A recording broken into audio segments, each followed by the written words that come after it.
ಪಕ್ಕದ್ದು ಅದರಿಂದ ಇದೆ, ಈಗ ಇಲ್ಲ.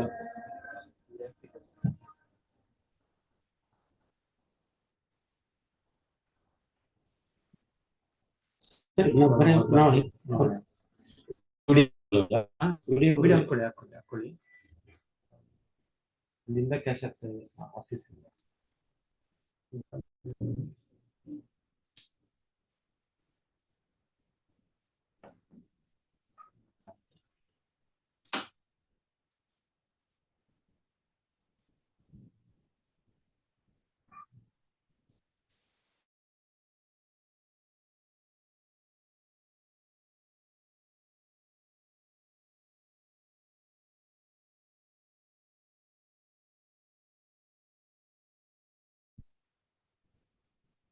ಕಟಿಂಗ್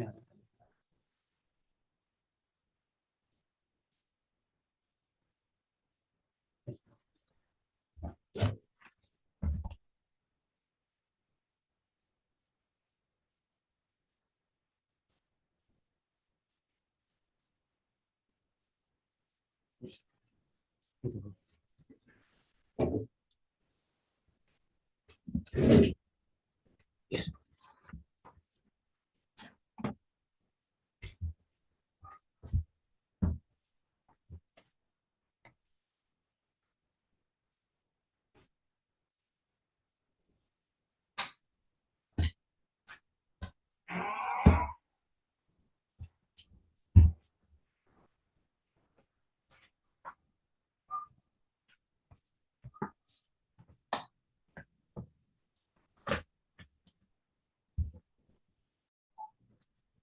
ಹರೇ ಕೃಷ್ಣ ಧನ್ಯವಾದ.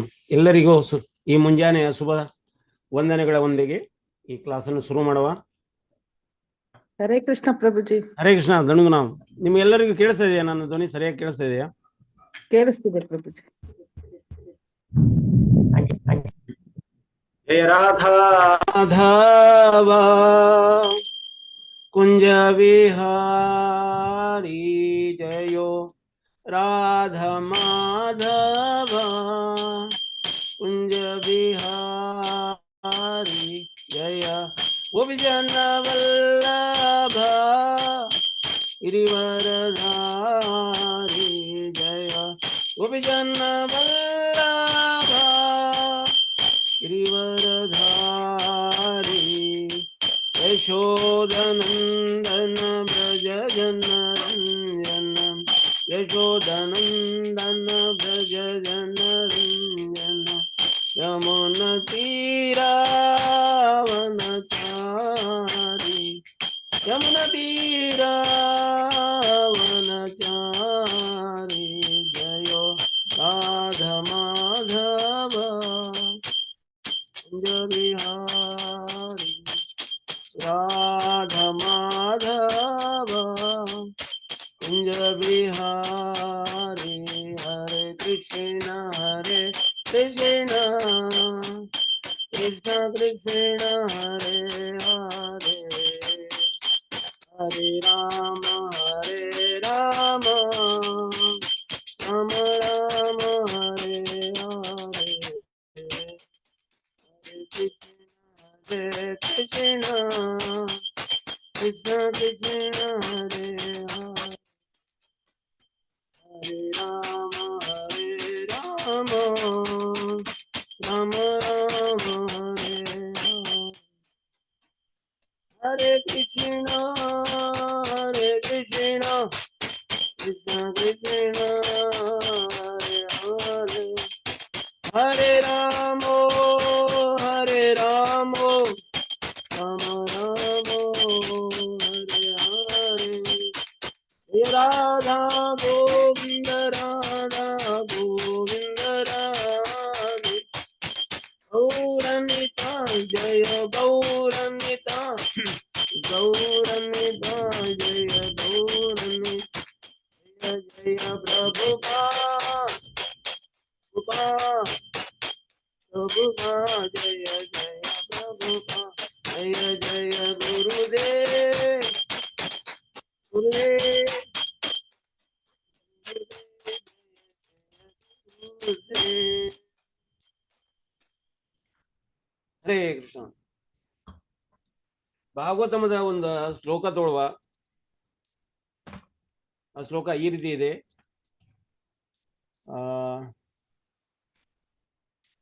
ಸ್ಕಂದ 1 ಅಧ್ಯಾಯ 5 ಶ್ಲೋಕ ಸಂಖ್ಯೆ 4.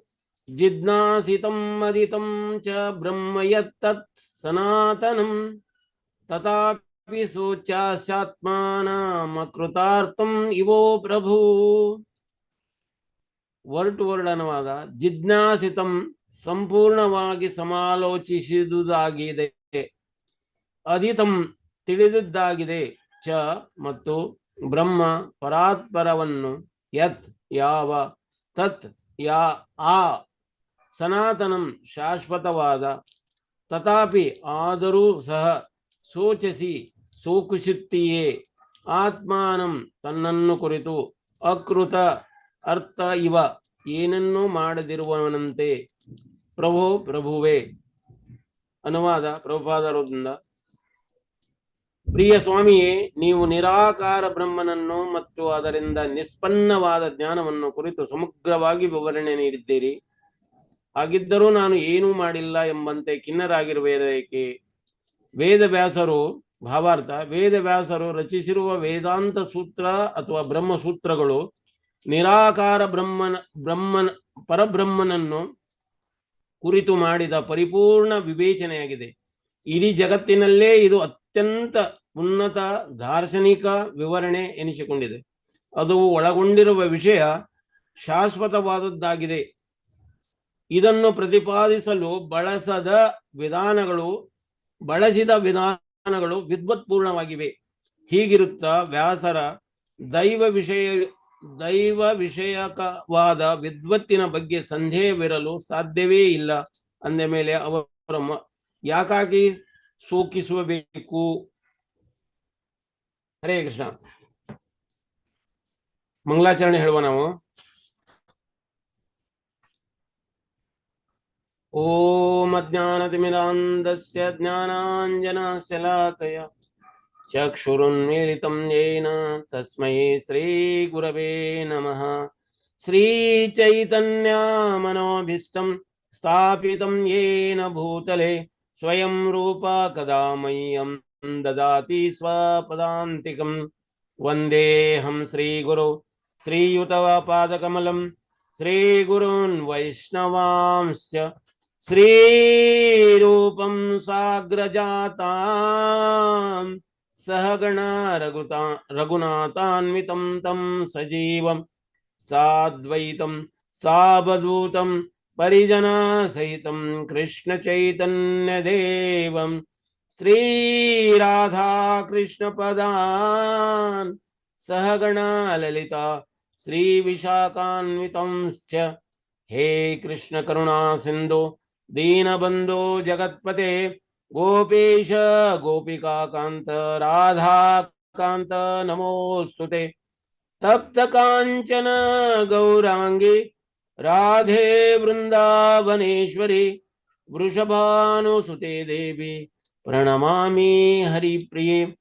ವಂಚಕಲ್ಪತರುಭ್ಯಶ್ಚ ಕೃಪಾ ಸಿಂಧುಭ್ಯೇವ ಚ ಪತಿತಾನಾಂ ಪಾವನೇಭ್ಯೋ ವೈಷ್ಣವೇಭ್ಯೋ ನಮೋ ನಮಃ.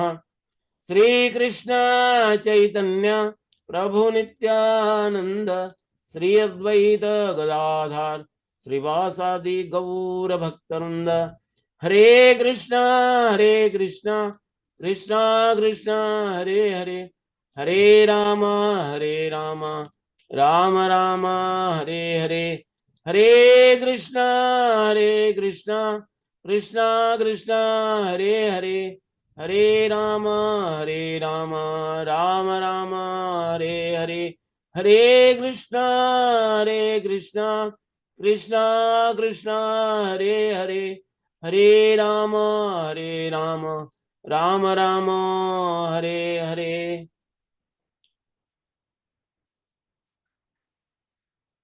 ಹರೇ ಕೃಷ್ಣ. ಮತ್ತೊಮ್ಮೆ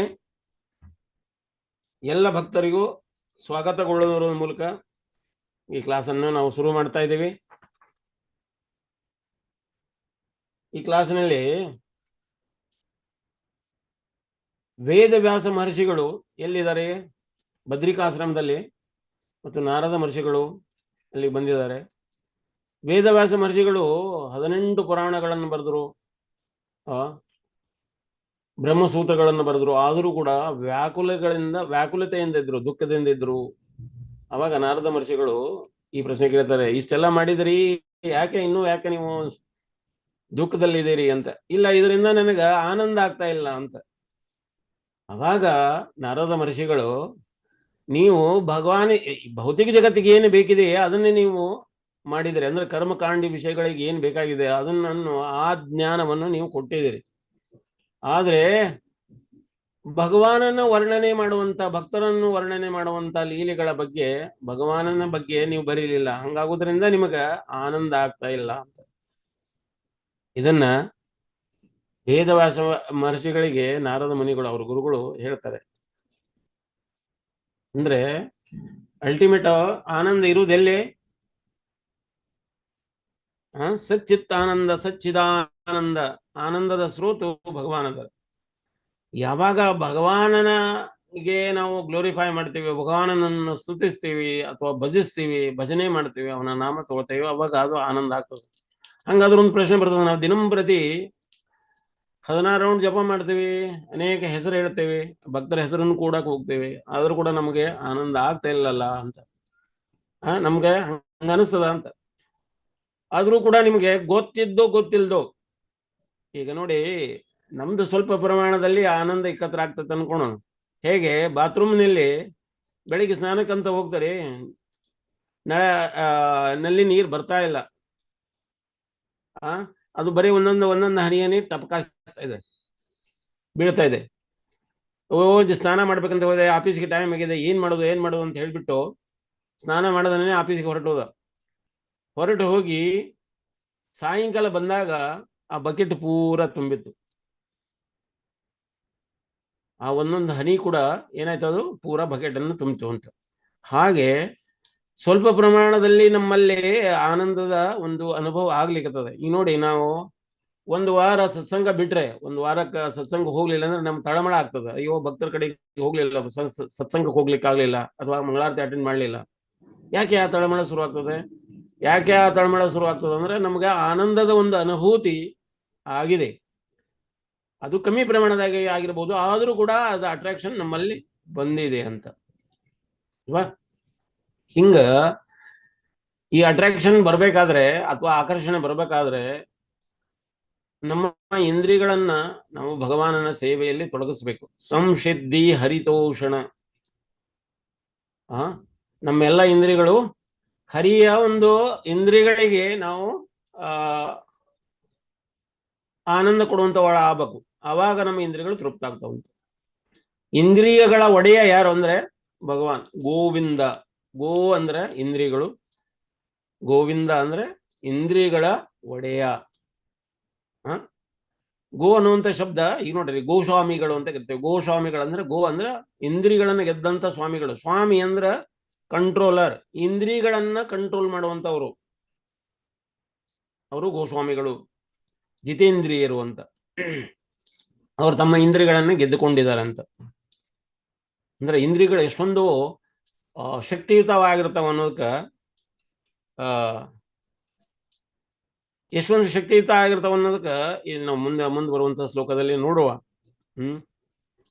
ಈಗ ನೋಡ್ರಿ, ಯಾವಾಗ ನಾವು ಹರಿಚರ್ಚಾ ಮಹತ್ವ ಕೊಡ್ತೇವೆ, ಅವಾಗ ನಮ್ಮ ಹರಿಚರ್ಚೆಯಿಂದ ಏನಾಗ್ತದೆ, ಹರಿಚರ್ಚೆಯಿಂದ ನಮ್ಮಲ್ಲಿ ಆನಂದದ ಒಂದು ಅನುಭೂತಿ ಆಗ್ಲಿಕ್ಕೆ ಅದರ ಎಕ್ಸ್ಪೀರಿಯನ್ಸ್ ನಮ್ಗೆ ಆಗ್ತಾ ಹೋಗ್ತದೆ. ಯಾಕಂದ್ರೆ ನಾವು ಬದ್ಧ ಜೀವದೇವಿ. ಬದ್ಧ ಜೀವಕ್ಕೆ ಯಾವುದೇ ದಿಶಾನೂ ಇಲ್ಲ, ದಶಾನೂ ಇಲ್ಲ. ಯಾವಾಗ ಭಕ್ತರು ನಮ್ಮಲ್ಲಿ ಬಂದು ಒಂದು ದಿಶಾ ತೋರಿಸ್ತಾರ, ಅಂದ್ರೆ ಒಂದು ದಿಕ್ಕು ತೋರಿಸ್ತಾರ, ಅವಾಗ ಅದಕ್ಕೆ ದಶಾನೂ ಬರ್ತದ, ಅದಕ್ಕೆ ಒಂದು ಬಲನೂ ಬರ್ತದ. ಭೌತಿಕ ಪ್ರಕೃತಿಯಲ್ಲಿ ಎಲ್ಲವೂ ಕೊಟ್ಟಿದ್ದಾನ ಪರಮಾತ್ಮ, ಎಲ್ಲವೂ ಕೊಟ್ಟಿದ್ದಾನ. ಆದ್ರೂ ಕೂಡ ಅದನ್ನು ಮೀರಿ ನಾವು ಏನ್ ಮಾಡ್ಲಿಕ್ಕಿದ್ದೇವೆ, ಇಂದ್ರಿಯ ತೃಪ್ತಿ ಮಾಡ್ಲಿಕ್ಕೆ ಆ ಚಿಂತೆಯಿಂದ ಕೂಡ್ತೇವೆ ಅಂತ. ನೋಡ್ರಿ, ಚಿಂತೆ ಮತ್ತು ಚಿತ ಅನ್ನುವಂಥ ಶಬ್ದ ಅದಾವಲ್ಲ, ಬರೇ ಒಂದು ಪೂಜೆಯಿಂದ, ಅಂದ್ರೆ ಜೀರೋದಿಂದ ಬೇರ್ಪಡ್ತಾವ. ಚಿಂತ ಏನ್ ಮಾಡ್ತತಿ, ಇಡೀ ಜೀವಂತ ಇರುವ ಶರೀರನ್ನ ಸುಡುತ್ತದ. ಚಿತ ಏನ್ ಮಾಡ್ತತಿ, ಸತ್ತ ಶರೀರವನ್ನು ಸುಡುತ್ತದ. ಸತ್ತ ಶರೀರವನ್ನು ನಾವು ಈಗ ನೋಡಿ ಚಿತಾದ ಮೇಲೆ ಇಟ್ಟು ನಾವು ಅಂತಿಮ ಇದರೊಳಗ ನಾವು ಸುಡ್ತೇವೆ. ಅದು ನಮ್ಮ ಸತ್ತ ಶವ ಆಗಿರುವಂತ ಶರೀರವನ್ನು ಸುಟ್ಟಾಗ್ತದೆ. ಚಿತ ಶವನ ಸುಡ್ತತಿ. ಚಿಂತ ಏನ್ ಮಾಡ್ತತಿ, ಸಜೀವವಾಗಿರುವಂತ ಜೀವಂತವಾಗಿರುವಂತ ಅವ್ರನ್ನೇ ಸುಟ್ಟಾಗ್ತದೆ. ಅದಕ್ಕೆ ಚಿಂತೆ ಅನ್ನೋದು ಎಷ್ಟೊಂದು ಭಯಂಕರವಾಗಿದೆ ಅಂತ. ಈಗ ನಾವು ಬಾಲಕರಲ್ಲಿ ಕೇಳಿದ್ರೆ ನಿನಗೇನಪ್ಪ ಚಿಂತೆ ಅಂತ ಕೇಳಿದ್ರೆ ಬಾಲಕ ಹೇಳ್ತಾನೆ, ನನಗ ಆ ಕೆಲವನ ಅಂದ್ರೆ ಗೊಂಬೆ ಆಟ ಆಡುವಂತ ಗೊಂಬೆಗಳನ್ನ ನಂಗೆ ಕೊಡಿಸಿಲ್ಲ, ಅದು ನನ್ನ ಚಿಂತೆ ಅಂತ. ಮಕ್ಕಳ ಚಿಂತೆ. ಈಗ ಗೃಹಿಣಿಯರಲ್ಲಿ ಹೋಗಿ ಕೇಳಿದ್ರೆ ಗೃಹಿಣಿಯರು ತಮ್ಮದೇ ಆದ ಚಿಂತೆಗಳನ್ನ ಹೇಳ್ತಾರೆ. ಅಯ್ಯೋ ಈಗ ಇಷ್ಟೊಂದು ಜೋರು ಮಳೆ ಬರ್ತಾ ಇದೆ, ಈ ಮಳೆಯಲ್ಲಿ ಬೆಳಗ್ಗೆ ಬೇಗ ಏಳ್ಲಿಕ್ಕೆ ಆಗೋದಿಲ್ಲ, ಅಡಿಗೆ ಮಾಡೋದು ಕಷ್ಟ ಆಗ್ತತಿ. ಇನ್ನು ಗ್ರಾಮೀಣ ಜಗದಲ್ಲಿ ಇರುವಂತವ್ರು ಏನ್ ಮಾಡ್ತಾರೆ, ಅಯ್ಯೋ ಈ ಮಳೆ ಇಷ್ಟೊಂದು ಜೋರಾಗಿ ಬರ್ತಾ ಇದೆ, ಕಟ್ಟಿಗೆಗಳೆಲ್ಲ ತೊಯ್ದು ಹೋಗಿದೆ, ಕಟ್ಟಿಗೆ ಉರಿತಾ ಇಲ್ಲ, ಒಲೆ ಮೇಲೆ ಹೇಗೆ ಅಡುಗೆಗಳನ್ನ ತಯಾರು ಮಾಡ್ಬೇಕು ಅನ್ನುವಂತ ಚಿಂತೆ. ಇನ್ನು ಕೆಲವು ಕಡೆಗೆ ಮಳೆ ಜೋರಾಗ್ತಾ ಇದೆ, ಅಯ್ಯೋ ಮಾರ್ಕೆಟ್ಗೆ ಹೋಗ್ಲಿಕ್ಕೆ ಆಗ್ತಾ ಇಲ್ಲ ಅನ್ನುವಂತ ಚಿಂತೆ. ಬೇರೆ ಬೇರೆದವ್ರದ್ದು ಅವ್ರದೇ ಆದ ಚಿಂತೆಗಳಿಂದ ಕೂಡಿಕೊಂಡಿದ್ದಾರೆ. ಹಂಗ ಈಗ ನಾವು ಕಾಲೇಜಿಗೆ ಹೋಗುವಂತ, ಈಗ ಮಕ್ಕಳು ಕಾಲೇಜ್ ಹೋಗೋರು ಏನ್ ಮಾಡ್ತಾರೆ, ಕಾಲೇಜ್ ಹೋಗ್ಬೇಕನ್ನುವಂತ ಚಿಂತೆ ಇರ್ತದ. ಮಕ್ಕಳಿಗೆಲ್ಲ ಕಳಿಸುವಂತ ಚಿಂತೆ ಪಾಲಕರದಾಗಿರ್ತದ. ಅನೇಕ ಚಿಂತೆಗಳು ಬೆಳಗ್ಗೆ ಎದ್ದು ಗುಡ್ಲೇನೆ ಎಲ್ಲವೂ ಬರೇ ಚಿಂತೆಯಿಂದಾನೆ ಕೂಡ್ಕೊಳ್ತಾವ. ನೋಡ್ರಿ, ಬಾಲ್ಯಾವಸ್ಥಾದ್ ಕ್ರೀಡಾಸಕ್ತ, ತರುಣಾವಸ್ಥಾದ್ ತರುಣೀಸಕ್ತ, ವೃದ್ಧಾವಸ್ಥಾದ್ ಚಿಂತಾಸಕ್ತ. ಶಂಕರಾಚಾರ್ಯ ಹೇಳ್ತಾರ, ಇದ್ರೊಳಗೆ ನಾ ಹೋಗಿ ಈ ನಾಲೆಜ್ ಅನ್ನು ಕೊಡ್ಬೇಕು ಅವ್ರಿಗೆ ನಾನು ಅಂತ. ನೋಡ್ರಿ ಎಷ್ಟೊಂದು ಆತೃತವಾಗಿರ್ತದೆ ನಾವು ಚಿತ್ತ ಅನ್ನೋದು. ಅದಕ್ಕೆ ನಾವೆಲ್ಲ ಯಾವಾಗ್ಲೂ ಚಿಂತೆನ ಮಾಡ್ತಾ ಇರ್ತೇವೆ. ಬಾಲ್ಯಾವಸ್ಥೆಯಲ್ಲಿ ಏನ್ ಮಾಡ್ತೇವೆ, ಆಟ ಆಡ್ಲಿಕ್ಕೆ ಚಿಂತೆ ಮಾಡ್ತಾ ಇರ್ತೇವೆ. ಯೌವನಾವಸ್ಥೆಯಲ್ಲಿ ನಾವು ಮದುವೆ ಆಗ್ಲಿಕ್ಕೆ ಚಿಂತೆ ಮಾಡ್ತೇವೆ. ವೃದ್ಧಾವಸ್ಥೆಯಲ್ಲಿ ಅಯ್ಯೋ ಈ ಮನೆಯನ್ನು ನಡೆಸ್ಕೊಂಡು ಹೋಗ್ತಾ ಇಲ್ಲ ಮಕ್ಕಳು, ಆ ಕಡೆ ಗೋಡೆ ಎಲ್ಲ ನೀರು ಸೋರ್ತಾ ಇದೆ, ಈ ಕಡೆ ಎಲ್ಲ ಇದಾಗ್ಲಿಕ್ಕದ, ಅಯ್ಯೋ ಹೊರಗಡೆ ನಾಯಿ ಬೊಗಳ್ತಾ ಇದೆ. ಒಂದಿಲ್ಲ ಒಂದು ಏನಾದ್ರೂ ಒಂದು ಚಿಂತೆ ಮಾಡ್ತಾನೆ ಇರೋದು. ಈ ಮಕ್ಕಳು ನನ್ನ ಮಾತು ಕೇಳ್ತಾ ಇಲ್ಲ ಅಂತ ಚಿಂತೆ. ನಾನು ದೊಡ್ಡ ಮನೆ ಕಟ್ಟಿದ್ದೀನಿ, ಈ ಮನೆಯನ್ನ ಹೇಗೆ ಸಂಭಾಳಿಸ್ಕೊಂಡು ಹೋಗ್ತಾರ ಅನ್ನೋ ಚಿಂತೆ. ಆ ಹೊಲದಲ್ಲಿ ನಾ ಬೀಜ ಹಾಕಿದ್ದೀನಿ, ಅಲ್ಲಿ ಹೋಗಿ ಕಳೆ ತೆಗಿತಾ ಇಲ್ಲ ಅನ್ನುವಂಥದ್ದು ರೈತಾಪಿ ವೃದ್ಧರಿಗೆ ಇರುವಂತ ಚಿಂತೆ.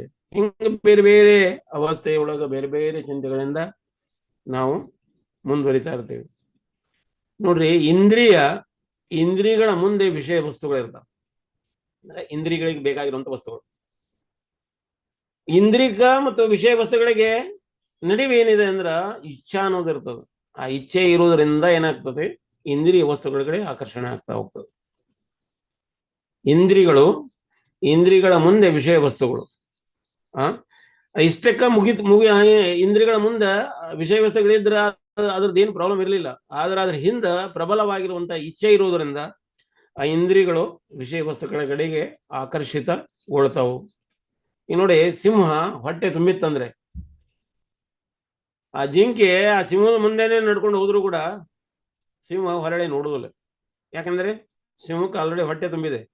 ಹೊಟ್ಟೆ ತುಂಬಿದ ಮೇಲೆ ಅದು ವಾಪಸ್ಸು ಏನ್ ನೋಡುವುದಿಲ್ಲ, ಜಿಂಕೆಯನ್ನು ನೋಡುವುದಿಲ್ಲ. ಅದನ್ನೇ ಜಿಂಕೆಯನ್ನು ಕೊಡ್ಲಿಕ್ಕೆ ಹೋಗುದಿಲ್ಲ ಅವಾಗ. ಹಂಗ ಯಾವಾಗ ನಮ್ಮ ಇಂದ್ರಿಯಗಳು ತೃಪ್ತ ಆಗ್ತಾವಂದ್ರ, ಭಗವಾನನ ಇಂದ್ರಿಯಗಳನ್ನು ತೃಪ್ತಿ ಮಾಡಿದ್ರೆ ಆಟೋಮೆಟಿಕ್ ನಮ್ಮ ಇಂದ್ರಿಯಗಳು ತೃಪ್ತ ಆಗ್ತಾವಂತ. ಗರುಡ ಪುರಾಣದಲ್ಲಿ ಬರುವಂತ ಈ ಶ್ಲೋಕನ ನಾವು ತಗೊಳ್ಳುವ. ಈ ಶ್ಲೋಕ ಹಿಂಗದ: ಕುರಂಗ ಮಾತಂಗ ಪತಂಗ ಭೃಂಗ, ಕುರಂಗ ಮಾತಂಗ ಪತಂಗ ಭೃಂಗ ಮೀನ, ಕುರಂಗ ಮಾತಂಗ ಪತಂಗ ಭೃಂಗ ಮೀನ ಹತ ಪಂಚಬಿರೇವ ಪಂಚ ನರ ಪ್ರಮಾದಿ ಸುಖಾಂತನ ಹನ್ಯತೆ ತೇ ಸೇವತೆ ಪಂಚಬಿರೇವ ಪಂಚ ಅಂತ. ಕುರಂಗ ಮಾತಂಗ ಪತಂಗ ಭೃಂಗ ಮೀನ ಹತ ಪಂಚಬಿರೇವ ಪಂಚ ನರ ಪ್ರಮಾದಿ ಸುಖಾತ ನ ಹನ್ಯತೆ ತೇ ಸೇವತೆ ಪಂಚಬಿರೇವ ಪಂಚ ಅಂತ. ಎಲ್ಲದರೊಳಗೆ ಪಂಚ್ ಪಂಚ್ ಅಂತ ಬರ್ತಾ ಇದೆ. ಪಂಚ್ ಅಂದ್ರೆ ಆ ಇಂಗ್ಲಿಷ್ ವರ್ಡ್ ಪಂಚ್ ಅಲ್ಲ, ಪಂಚ ಅಂದ್ರೆ ಇಲ್ಲಿ 5 ಅಂತ. ಅಂದ್ರೆ ಈಗ ನಾವು ಪಂಚತತ್ವ ಅಂತ ಹೇಳ್ತೀವಿ, 5 ತತ್ವಗಳು ಅನ್ನೋದಕ್ಕೆ. ಹಂಗ ಇಲ್ಲಿ 5 ಇಂದ್ರಿಯಗಳನ್ನು ಹೊಂದಿರುವಂತದ್ದು ಅನ್ನೋದಕ್ಕೆ ಸಲುವಾಗಿ ಹೇಳ್ತಾರೆ. ಪಂಚ ಬಿರೇವ ಪಂಚ ನರಪಮಾದಿ ಸುಖಂತ ನ ಹನ್ಯತೆ ಸೇವತೆ ಪಂಚ ಬಿರೇವ ಪಂಚ ಅಂತ. ಕುರಂಗ ಅಂದ್ರೆ ಜಿಂಕೆ. ಜಿಂಕೆ ಅಗದಿ ತ್ವರಿತವಾಗಿ ಓಡುವಂಥದ್ದು, ಫಾಸ್ಟ್ ಆಗಿ ಓಡುತ್ತದೆ, ವೇಗವಾಗಿ ಓಡುವಂತ ಪ್ರಾಣಿ. ಕೆಲವೊಮ್ಮೆ ಹುಲಿ, ಸಿಂಹ, ಚಿರತೆಗೂ ಕೂಡ ಸಿಗುವುದಿಲ್ಲ. ಆ ಹುಲಿ ಅಟ್ಟಿಸ್ಕೊಂಡು ಹೋದ್ರು ಕೂಡ ಕೆಲವೊಮ್ಮೆ ಸಿಗುವುದಿಲ್ಲ, ಪರಿಶಾನ ಹೋಗ್ತಾವ. ಆದ್ರೂ ಕೂಡ ಅದೊಂದು ವೀಕ್ನೆಸ್. ಇಷ್ಟೊಂದು ವೇಗವಾಗಿ ಓಡಿದ್ರು ಕೂಡ ಅದು ಬೇಟೆಗಾರನ ಬೇಟೆಯಾಗಿ ಬಿಡ್ತದೆ. ಹೇಗೆ?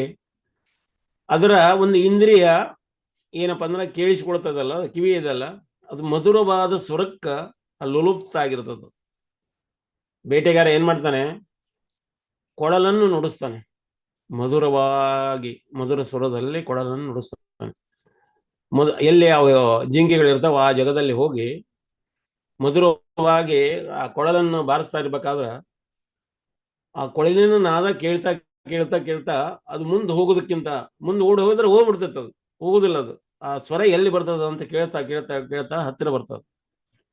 ಮರದ ಅಡಿಯಲ್ಲಿ ಹಿಂದ್ಗಡೆಯಿಂದ ಕುಂತ್ಕೊಂಡು ಬಾರಿಸ್ತಾ ಇರ್ತಾನ. ಬಾರಿಸ್ತಾ ಬಾರಿಸ್ತಾ ಬಾರಿಸ್ತಾ ಅದು ಯಾವಾಗ ಹತ್ರ ಬಂದು ಸ್ತಬ್ಧ ಆಗಿ ನಿಲ್ತುಕೊಳ್ತದ. ಜಿಂಕೆ ಆ ಮಧುರ ಸ್ವರಕ್ಕ ಕೇಳಿಸ್ಕೊಳ್ಳೋ ಆತುರತೆಯೊಳಗ ಅದು ಓಡುದ ಮರ್ತ ಹೋಗ್ಬಿಡ್ತದೆ, ನಿಂತ್ಕೊಂಡ್ಬಿಡ್ತದ, ಸ್ತಬ್ಧ ಆಗಿ ನಿಲ್ತದ.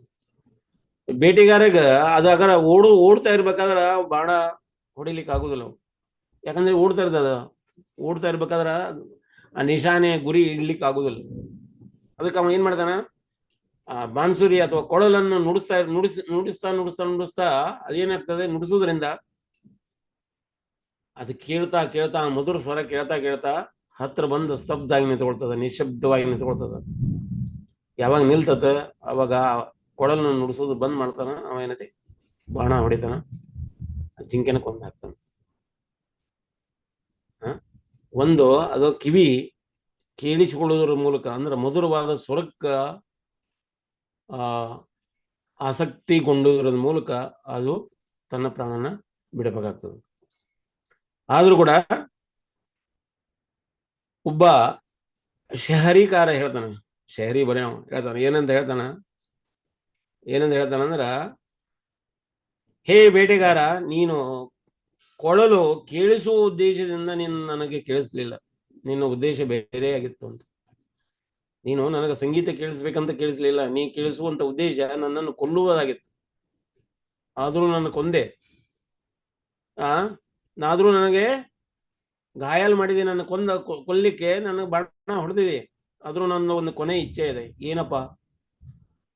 ಈ ನನ್ನ ಚರ್ಮದಿಂದ ಒಂದು ವಾದ್ಯ ತಯಾರು ಮಾಡು, ಅಂದ್ರೆ ಡೋಲಕ್ಕೋ ತಬಲಾನೋ ತಯಾರು ಮಾಡು. ಈ ಸಂಗೀತ, ಈ ಮಧುರವಾದ ಸಂಗೀತ ಯಾವಾಗಲೂ ಮುಂದುವರಿಲಿ, ನನ್ನ ಚರ್ಮದ ಮೂಲಕ ಆದ್ರೂ ಮುಂದುವರಿಲಿ ಅಂತ. Let B music go on, ಅಂದ್ರೆ ಯಾವಾಗಲೂ ಸಂಗೀತ ಮುಂದುವರಿತಾ ಇರಲಿ ಅಂತ ಹೇಳ್ತದಂಥದ್ದು. ಯಾವುದು ಜಿಂಕೆ ಅದು ಹೇಳ್ತಾ ಬಿಡ್ತಾ ಗೊತ್ತಿಲ್ಲ. ಶಹರಿಕಾರ ಆ ರೀತಿ ಬರ್ತಾನೆ, ಶಹರಿ ಬರೆಯವ ಆ ರೀತಿ ಬರೀತಾನೆ. ಕುರಂಗ. ಇನ್ನು ಮಾತಂಗ ಅಂದ್ರೆ ಆನೆ. ನೋಡ್ರಿ, ಮತಂಗ ಋಷಿಗಳು ಅಂತ, ನೀವು ಹಂಪಿಗೆ ಹೋದ್ರೆ ಮಾತಂಗ ಋಷಿಗಳು ಶಬರಿಯ ಗುರುಗಳು. ಅವರಿಗೆ ಮಾತಂಗ ಅಂದ್ರೆ ಆನಿಗತೆ. ಅವ್ರು ಯಾರ ಮಾತನ್ನು ಕೇಳ್ತಾರಲ್ಲ, ಆನೆ ನಡೆದದ್ದೇ ದಾರಿ ಅಂತಾರಲ್ಲ, ಆನೆ ಎಲ್ಲಿ ಹೋಗ್ತದ ಅದ ದಾರಿ ಆಗಿಬಿಡ್ತದೆ. ಅಂದ್ರೆ ಆನೆಯ ಅಷ್ಟೊಂದು ಭಾರವಾದ ಪ್ರಾಣಿ ಮತ್ತು ದೊಡ್ಡದಾದ ಪ್ರಾಣಿ, ಅದು ಎಲ್ಲಿ ನಡೀತೈತೆ ಅದು ದಾರಿ ಆಗಿಬಿಡ್ತದೆ ಅಂತ. ಹಂಗ ಮಾತಂಗ ಋಷಿಗಳು ಯಾರ ಮಾತನ್ನು ಕೇಳ್ತಾ ಇರಲಿಲ್ಲ. ಅಂದ್ರೆ ಏನು ನೇರವಾಗಿ ಜ್ಞಾನ ಏನಿದೆ ಶಾಸ್ತ್ರ ಚಕ್ಷುಗಳ ಮೂಲಕ ಅವ್ರು ನಡೀತಾ ಇದ್ರು.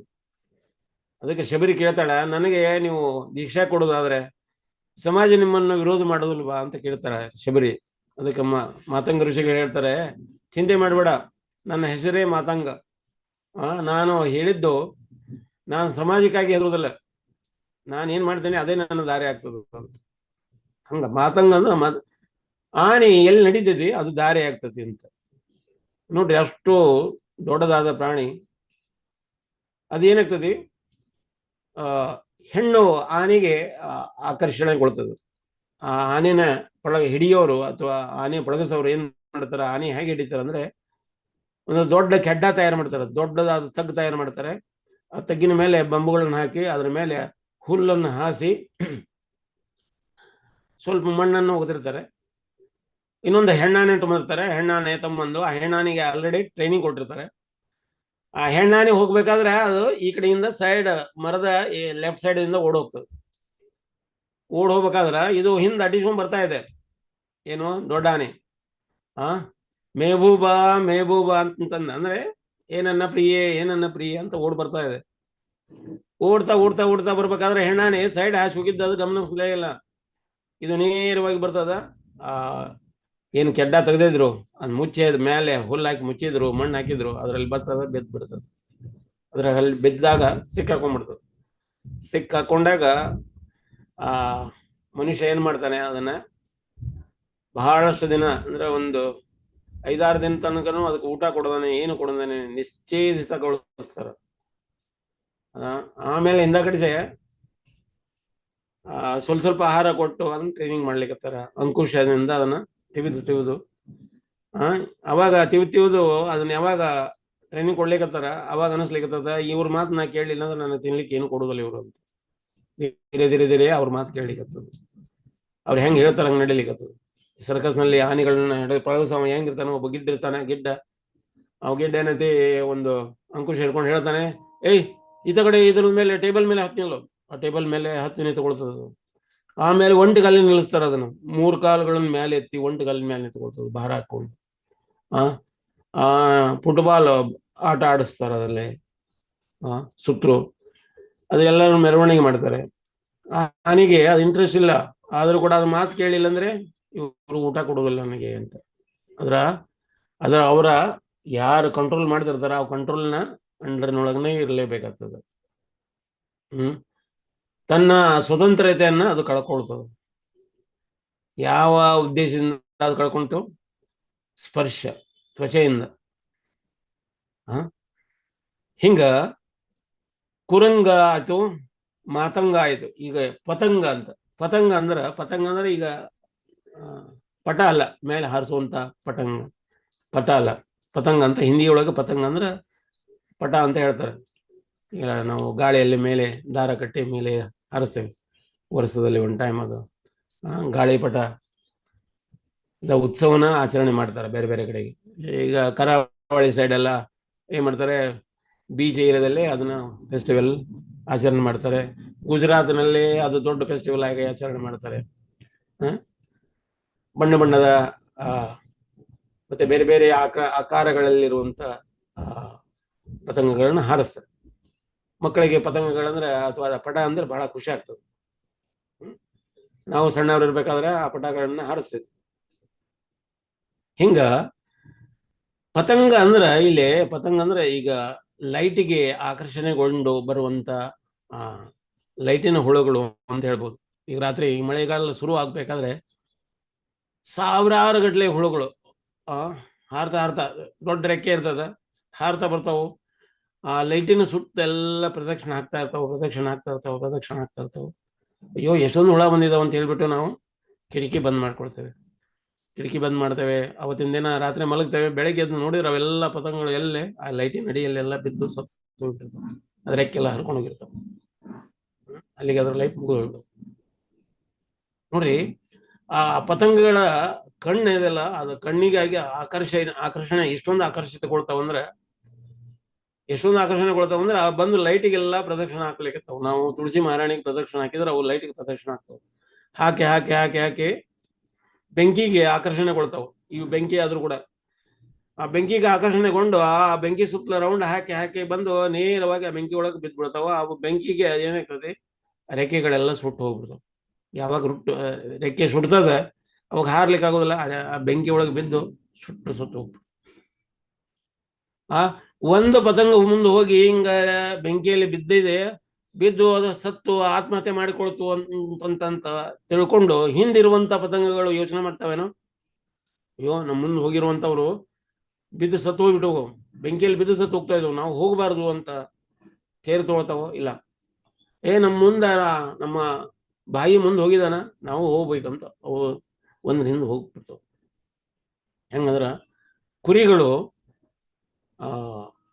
ಒಂದು ರಸ್ತದ ಪಕ್ಕಕ್ಕ ದೊಡ್ಡ ಕಟ್ಟಕ್ಕ ಮುಂದೆ ಒಂದು ದೊಡ್ಡ ಬಡಿಗೆ ಹಾಕಿದಾರೆ. ಬಡಿಗೆ ಹಾಕಿದ್ಬೇಕಾದ್ರೆ ಒಂದು ಕುರಿ ಯೋಚನೆ ಮಾಡ್ತು, ಹೋಗೋ ದಾರಿಯಲ್ಲಿ ಯಾರು ಇದನ್ನ ಅಡ್ಡಿಟ್ಟವ್ರು ಬಡ್ಡಿಗೆನೆ ಮೂರ್ಖರು ಅಂತ ಕುರಿ ಹಿಂದ ಓಡಿ ಬಂತು.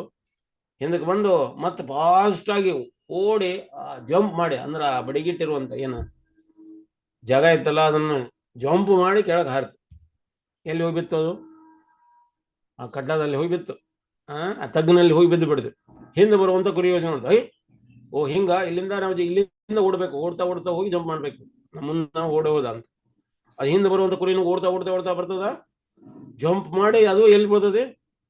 ತಗ್ಗಿನಲ್ಲಿ ಬರ್ತದೆ. ಹಿಂಗೆಲ್ಲ ಕುರಿಗಳು ಹೋಗಿ ಆ ತಗ್ಗಿನಲ್ಲಿ ಬರ್ತವೆ. ಹಿಂಗ ಒಬ್ರು ಕೂಡ ಯೋಚನೆ ಮಾಡ್ಲಿಲ್ಲ ಯಾಕೆ ಅದನ್ನ ಅಡ್ಡ ಬಡಿಗೆ ಹಾಕಿದ್ದಾರೆ ಅಂತ. ಹಂಗ ನಮಗೂ ಕೂಡ ರೂಲ್ಸ್ ಅಂಡ್ ರೆಗ್ಯುಲೇಷನ್ಸ್ ಮಾಡಿದ್ದಾರೆ. ಆ ರೂಲ್ಸ್ ಅನ್ನು ಇದೇ ರೂಲ್ಸ್ ಪ್ರಕಾರ ನಡ್ಕೊಳ್ರಿ ಅಂತ. ರೋಡ್ನಲ್ಲಿ ಹೋಗ್ಬೇಕಂದ್ರೆ ಎಡಗಡೆ ಹೋಗಿ ಅಂತ, ಇಲ್ಲ ನಾ ಬಲಗಡೆ ಹೋಗ್ತೇನೆ ಅಂದ್ರೆ ಬಲಗಡೆ ಹೋಗ್ತೇನೆ ಅಂತಂದ್ರೆ ಏನಾಗ್ತದೆ? ಆಕ್ಸಿಡೆಂಟ್ ಆಗ್ತದೆ. ಎಡಕ್ಕೆ ಹೋಗೋದ್ರಿಂದ ಏನಾಗ್ತದೆ? ಸುರಕ್ಷಿತವಾಗಿರ್ತದೆ ಅನ್ನೋ ರೂಲ್ಸ್ ಅಂಡ್ ರೆಗ್ಯುಲೇಷನ್ಸ್, ನಿಯಮಗಳನ್ನ ಯಾಕೆ ಹಾಕಿದಾರೆ ಅಂದ್ರೆ ಸರಿಯಾಗಿ ನಡ್ಕೊಳ್ರಿ ಅಂದ್ರೆ ನೀವು ಸುರಕ್ಷಿತವಾಗಿ ಇರ್ತೀರಿ ಅಂತ. ಅತಿ ಬೇಗ ಅಂತ ಅಲ್ಲೇ ಬರ್ದಿದ್ರು. ಇದರಲ್ಲಿ ಏನು ರೋಡಿನ ಸೈಡಿನ ಫಲಕದಲ್ಲಿ ಬರೀತಾರೆ. ಅತಿ ವೇಗವಾಗಿ ಹೋದ್ರೆ ಏನಾಗ್ತದೆ? ನಿಮ್ದು ತಿಥಿ ಬೇಗ ಆಗ್ತದಂತೆ. ತಿಥಿ ಅಂದ್ರೆ ನಿಮ್ ಮುಗಿದು ಹೋಗ್ತದಂತೆ, ಆಯುಷ್ ಮುಗಿದು ಹೋಗ್ತದಂತೆ. ಎಷ್ಟೊಂದು ಚಂದ ಬರ್ದಿದ್ದಾರೆ, ಅತಿ ಬೇಗ ತಿಥಿ ಬೇಗ. ಹಿಂಗ ಪತಂಗ ಏನ್ ಮಾಡ್ತದ? ಅವೆಲ್ಲ ಬಂದು ಬೆಂಕಿ ಒಳಗೆ ಬಿದ್ದು ಸತ್ತು ಹೋಗ್ಬಿಡ್ತಾವ. ಕಣ್ಣಿನ ಒಂದು ಆಕರ್ಷಣೆ ಸಲುವಾಗಿ, ಆ ಕಣ್ಣಿನ ಸಲುವಾಗಿ ಅದರ ಪ್ರಾಣನ ಕಳ್ಕೊಳ್ಳೋದು. ಆಮೇಲೆ ಭೃಂಗ ಅಂದ್ರೆ ಇಲ್ಲಿ ಭ್ರಮರ ಏನ್ ಮಾಡ್ತದೆ? ದೊಡ್ಡ ಗಿಡಗಳನ್ನ ಈ ಕಡೆಯಿಂದ ಛೇದ ಮಾಡಿ, ಅಂದ್ರೆ ಈ ಕಡೆಯಿಂದ ತೂತು ಮಾಡಿ ಆ ಕಡೆಯಿಂದ ಹೊರಗೆ ಹಾಸಿ ಹೋಗ್ತದೆ. ಅಷ್ಟು ಪವರ್ಫುಲ್ ಭಗವಾನ. ಅದಕ್ಕೆ ನ್ಯಾಚುರಲ್ ಡ್ರಿಲ್ ಬಿಟ್ಟು ಕೊಟ್ಟಿದ್ದಾನೆ. ಡ್ರಿಲ್ ಮಾಡ್ತಾ ಈ ಕಡೆಯಿಂದ ಹೋಗಿ ಆ ಕಡೆಯಿಂದ ಹೊರಗೆ ಹೋಗ್ಬಹುದು. ಆ ಕಟ್ಟಿಗೆಯನ್ನು ತೂತು ಮಾಡುವಷ್ಟು ಶಕ್ತಿ ಅದಕ್ಕೆ ಕೊಟ್ಟಿದ್ದಾನೆ. ಆದ್ರೆ ಅದ ಭ್ರಮರ ಕಮಲದ ಹೂವಿನೊಳಗ ಮಕರಂದ ತಿನ್ನುವ ಸಲುವಾಗಿ ಬಂದು, ಅಥವಾ ಕಮಲದ ಹೂವಿನ ಸುಗಂಧದ ವಾಸನೆಯನ್ನ ಸವಿ ಸಲುವಾಗಿ ಇಷ್ಟೊಂದು ಮದಮತ್ತಾಗಿ ಹೊಡೆದದು. ಕಮಲದ ಹೂವು ಸಾಯಂಕಾಲ ಆಗ್ತದ, ಕಮಲದ ಹೂವು ನ್ಯಾಚುರಲ್ ಏನ್ ಮಾಡ್ತದೆ? ಮುಚ್ಕೊಳ್ತದೆ. ಈಗ ಆ ಮುಚ್ಕೊಳಕತ್ತಿದ್ದು ನೋಡುವುದಿಲ್ಲ ಇದು ಭ್ರಮರ. ಏನ್ ಮಾಡ್ತದೆ? ಆ ಸುಗಂಧದ ವಾಸನೆಯನ್ನು ತಗೊಳ್ಳೋದ್ರಲ್ಲೇನ ಅದು ಹೊರಗೆ ಯಾಕೆ ಹೋಗ್ಬೇಕು ಅನ್ನುವಂಥದ್ದು ಯಾಕೆ ಬರುದಿಲ್ಲ ಅಂತಂದ್ರೆ, ಅಯ್ಯೋ ಹೊರಗಡೆ ಹೋದ್ರೆ ಈ ಸುವಾಸನೆ ನನಗೆ ಬರುದಿಲ್ಲ ಅಂತ. ಅದಕ್ಕೆ ಅಲ್ಲೇ ನಿಂತ್ಕೊಳ್ತದ. ಅಲ್ಲೇ ನಿಂತ್ಕೊಳ್ತದ, ಅದ್ರೊಳಗೆ ಅದು ಬಂಧಿತ ಆಗಿಬಿಡ್ತದ, ಮುಚ್ಕೊಂಡ್ಬಿಡ್ತದ. ಮುಂಜಾನೆ ಮತ್ತೆ ಸೂರ್ಯೋದಯ ಆದಾಗ ಆ ಕಮಲದ ಹೂ ಮತ್ತೆ ಬಿಚ್ಕೊಳ್ತದ. ಅದರ ನಡುವೆ ಆ ಭ್ರಮರ ಸತ್ತು ಬಿದ್ದಿರ್ತದೆ. ಎದ್ರ ಸಲುವಾಗಿ ಅದು ಪ್ರಾಣ ಕಳ್ಕೊಳ್ತು? ಅದರ ನಾಸಿಕ ಅಥವಾ ಮೂಗಿನ ಸುಗಂಧದ ವಾಸನೆ ಸಲುವಾಗಿ ಆಕರ್ಷಿತಗೊಂಡು ಅದು ತೀರಿ ಹೋಗ್ತದೆ. ಪತಂಗ ಆಯ್ತು, ಭೃಂಗ ಆಯ್ತು. ಇನ್ನ 5ನೇದು ಏನಪ್ಪ ಅಂದ್ರ ಮೀನ ನೋಡ್ರಿ. ಮೀನು ಎಲ್ಲಿರ್ತದೆ? ಹೊಳೆ, ಸಮುದ್ರ, ಸರೋವರ, ಬಾವಿ, ಎಲ್ಲೆಲ್ಲಿ ಅವು ಇದಾವೋ ಅಲ್ಲೆಲ್ಲಿ ಭಗವಾನ ಅವಕ್ಕೆ ಬೇಕಾಗಿರುವಂತ ಆಹಾರಗಳನ್ನ ಸಫಿಷಿಯಂಟ್ ಇಟ್ಟಿದ್ದಾನೆ. ಈಗ ಸರೋವರದಲ್ಲಿ ಇರುವಂತಹ ಮೀನುಗಳಿಗೆ ಅಲ್ಲೇ ಅದಕ್ಕೆ ಬೇಕಾಗಿರುವಂತ ಆಹಾರ ಅದು ತಿಂದು ಜೀವಿಸುವಂತ ವಾತಾವರಣ ಪರಮಾತ್ಮ ಅದಕ್ಕೆ ವ್ಯವಸ್ಥೆ ಮಾಡಿದ. ಆದ್ರೂ ಕೂಡ ಆ ಮೀನ ಯೋಚನೆ ಮಾಡ್ತೈತಿ, ಯಾವಾಗ ಆ ಮೀನ ಹಿಡಿಯುವಂತ ಮುಚ್ಚವಾರ ಅಥವಾ ಯಾರು ಬರ್ತಾರ ಅವ್ರು ಏನ್ ಮಾಡ್ತಾರ? ಆ ಮೀನ ಹಿಡಿ ಸಲುವಾಗಿ ಗಾಳಕ್ಕ ಹಿಟ್ಟು ಹಚ್ಚೋ ಅಥವಾ ಆ ಮಳೆ ಹುಳನ ಅದಕ್ಕೆ ಸಿಕ್ಕಿಸಿ ಆ ಗಾಳನ ಕೆಳಗೆ ಬಿಡುತ್ತೆ. ಮೀನ ಯೋಚನೆ ಮಾಡ್ತತಿ, ಅಯ್ಯೋ ಇಲ್ಲಿ ನಯಾ ರೆಸ್ಟೋರೆಂಟ್ ಓಪನ್ ಮಾಡಿದಾರೆ, ಇಲ್ಲಿ ಹೊಸ ಹೋಟೆಲ್ ಶುರುವಾಗಿದೆ, ಇಲ್ಲಿ ಒಳ್ಳೆ ಡಿಶಸ್ ಮಾಡ್ತಾರ ಅಂತ. ಆ ರೀತಿ ಆಕರ್ಷಣೆಗೊಂಡು ಅದು ಏನ್ ಮಾಡ್ತತಿ? ಆ ಹಿಟ್ಟನ್ನು ತಿನ್ಲಿಕ್ಕೆ ಬರ್ತತಿ. ಹಿಟ್ಟಿನ ಹಿಂದ್ಗಡೆ ಇರುವಂತ ಗಾಳಕ್ಕೆ ಸಿಕ್ಕಾಕೊಂಡ್ಬಿಡುದು. ಆ ಗಾಳಕ್ಕೆ ಸಿಕ್ಕಾಕೊಂಡಾಗ ಮಚವಾರ ಏನ್ ಮಾಡ್ತಾನ, ಎಳ್ದಿತಾನ, ಅದು ಮತ್ತೊಂದು ಸಿಕ್ಕಾಕೊಳ್ತದೆ, ಅದು ಬಿಸಿಕೊಳ್ಲಿಕ್ಕೆ ಆಗೋದಿಲ್ಲ. ಅದರಿಂದ ಏನೈತಿ, ಆಹಾರ ತಿನ್ಲಿಕ್ಕೆ ಬಂದು ಮತ್ತೊಬ್ಬರ ಆಹಾರ ಆಗಿ ಹೋಗ್ಬಿಡುತ್ತೆ ಮೀನು. ಎದರ ಸಲುವಾಗಿ? ನಾಲಿಗೆ ಸಲುವಾಗಿ. ಇವು ಬರೀ ಒಂದೊಂದು ಇಂದ್ರಿಯಗಳ ಸಲುವಾಗಿ ಅದರ ಪ್ರಾಣವನ್ನ ಕಳ್ಕೊಳತಾವ. ಯಾವ್ಯಾವು? ಜಿಂಕೆ ಎದಕ್ಕೆ ಪ್ರಾಣ ಕಳ್ಕೊಳ್ತಾವ? ಅದರ ಕಿವಿ ಮಧುರವಾದ ಸ್ವರ ಕೇಳುವುದರ ಸಲುವಾಗಿ ಪ್ರಾಣ ಕಳ್ಕೊಳ್ತಾವ. ಮಾತಂಗ ಅದು ತನ್ನ ಚರ್ಮ ಅಂದ್ರ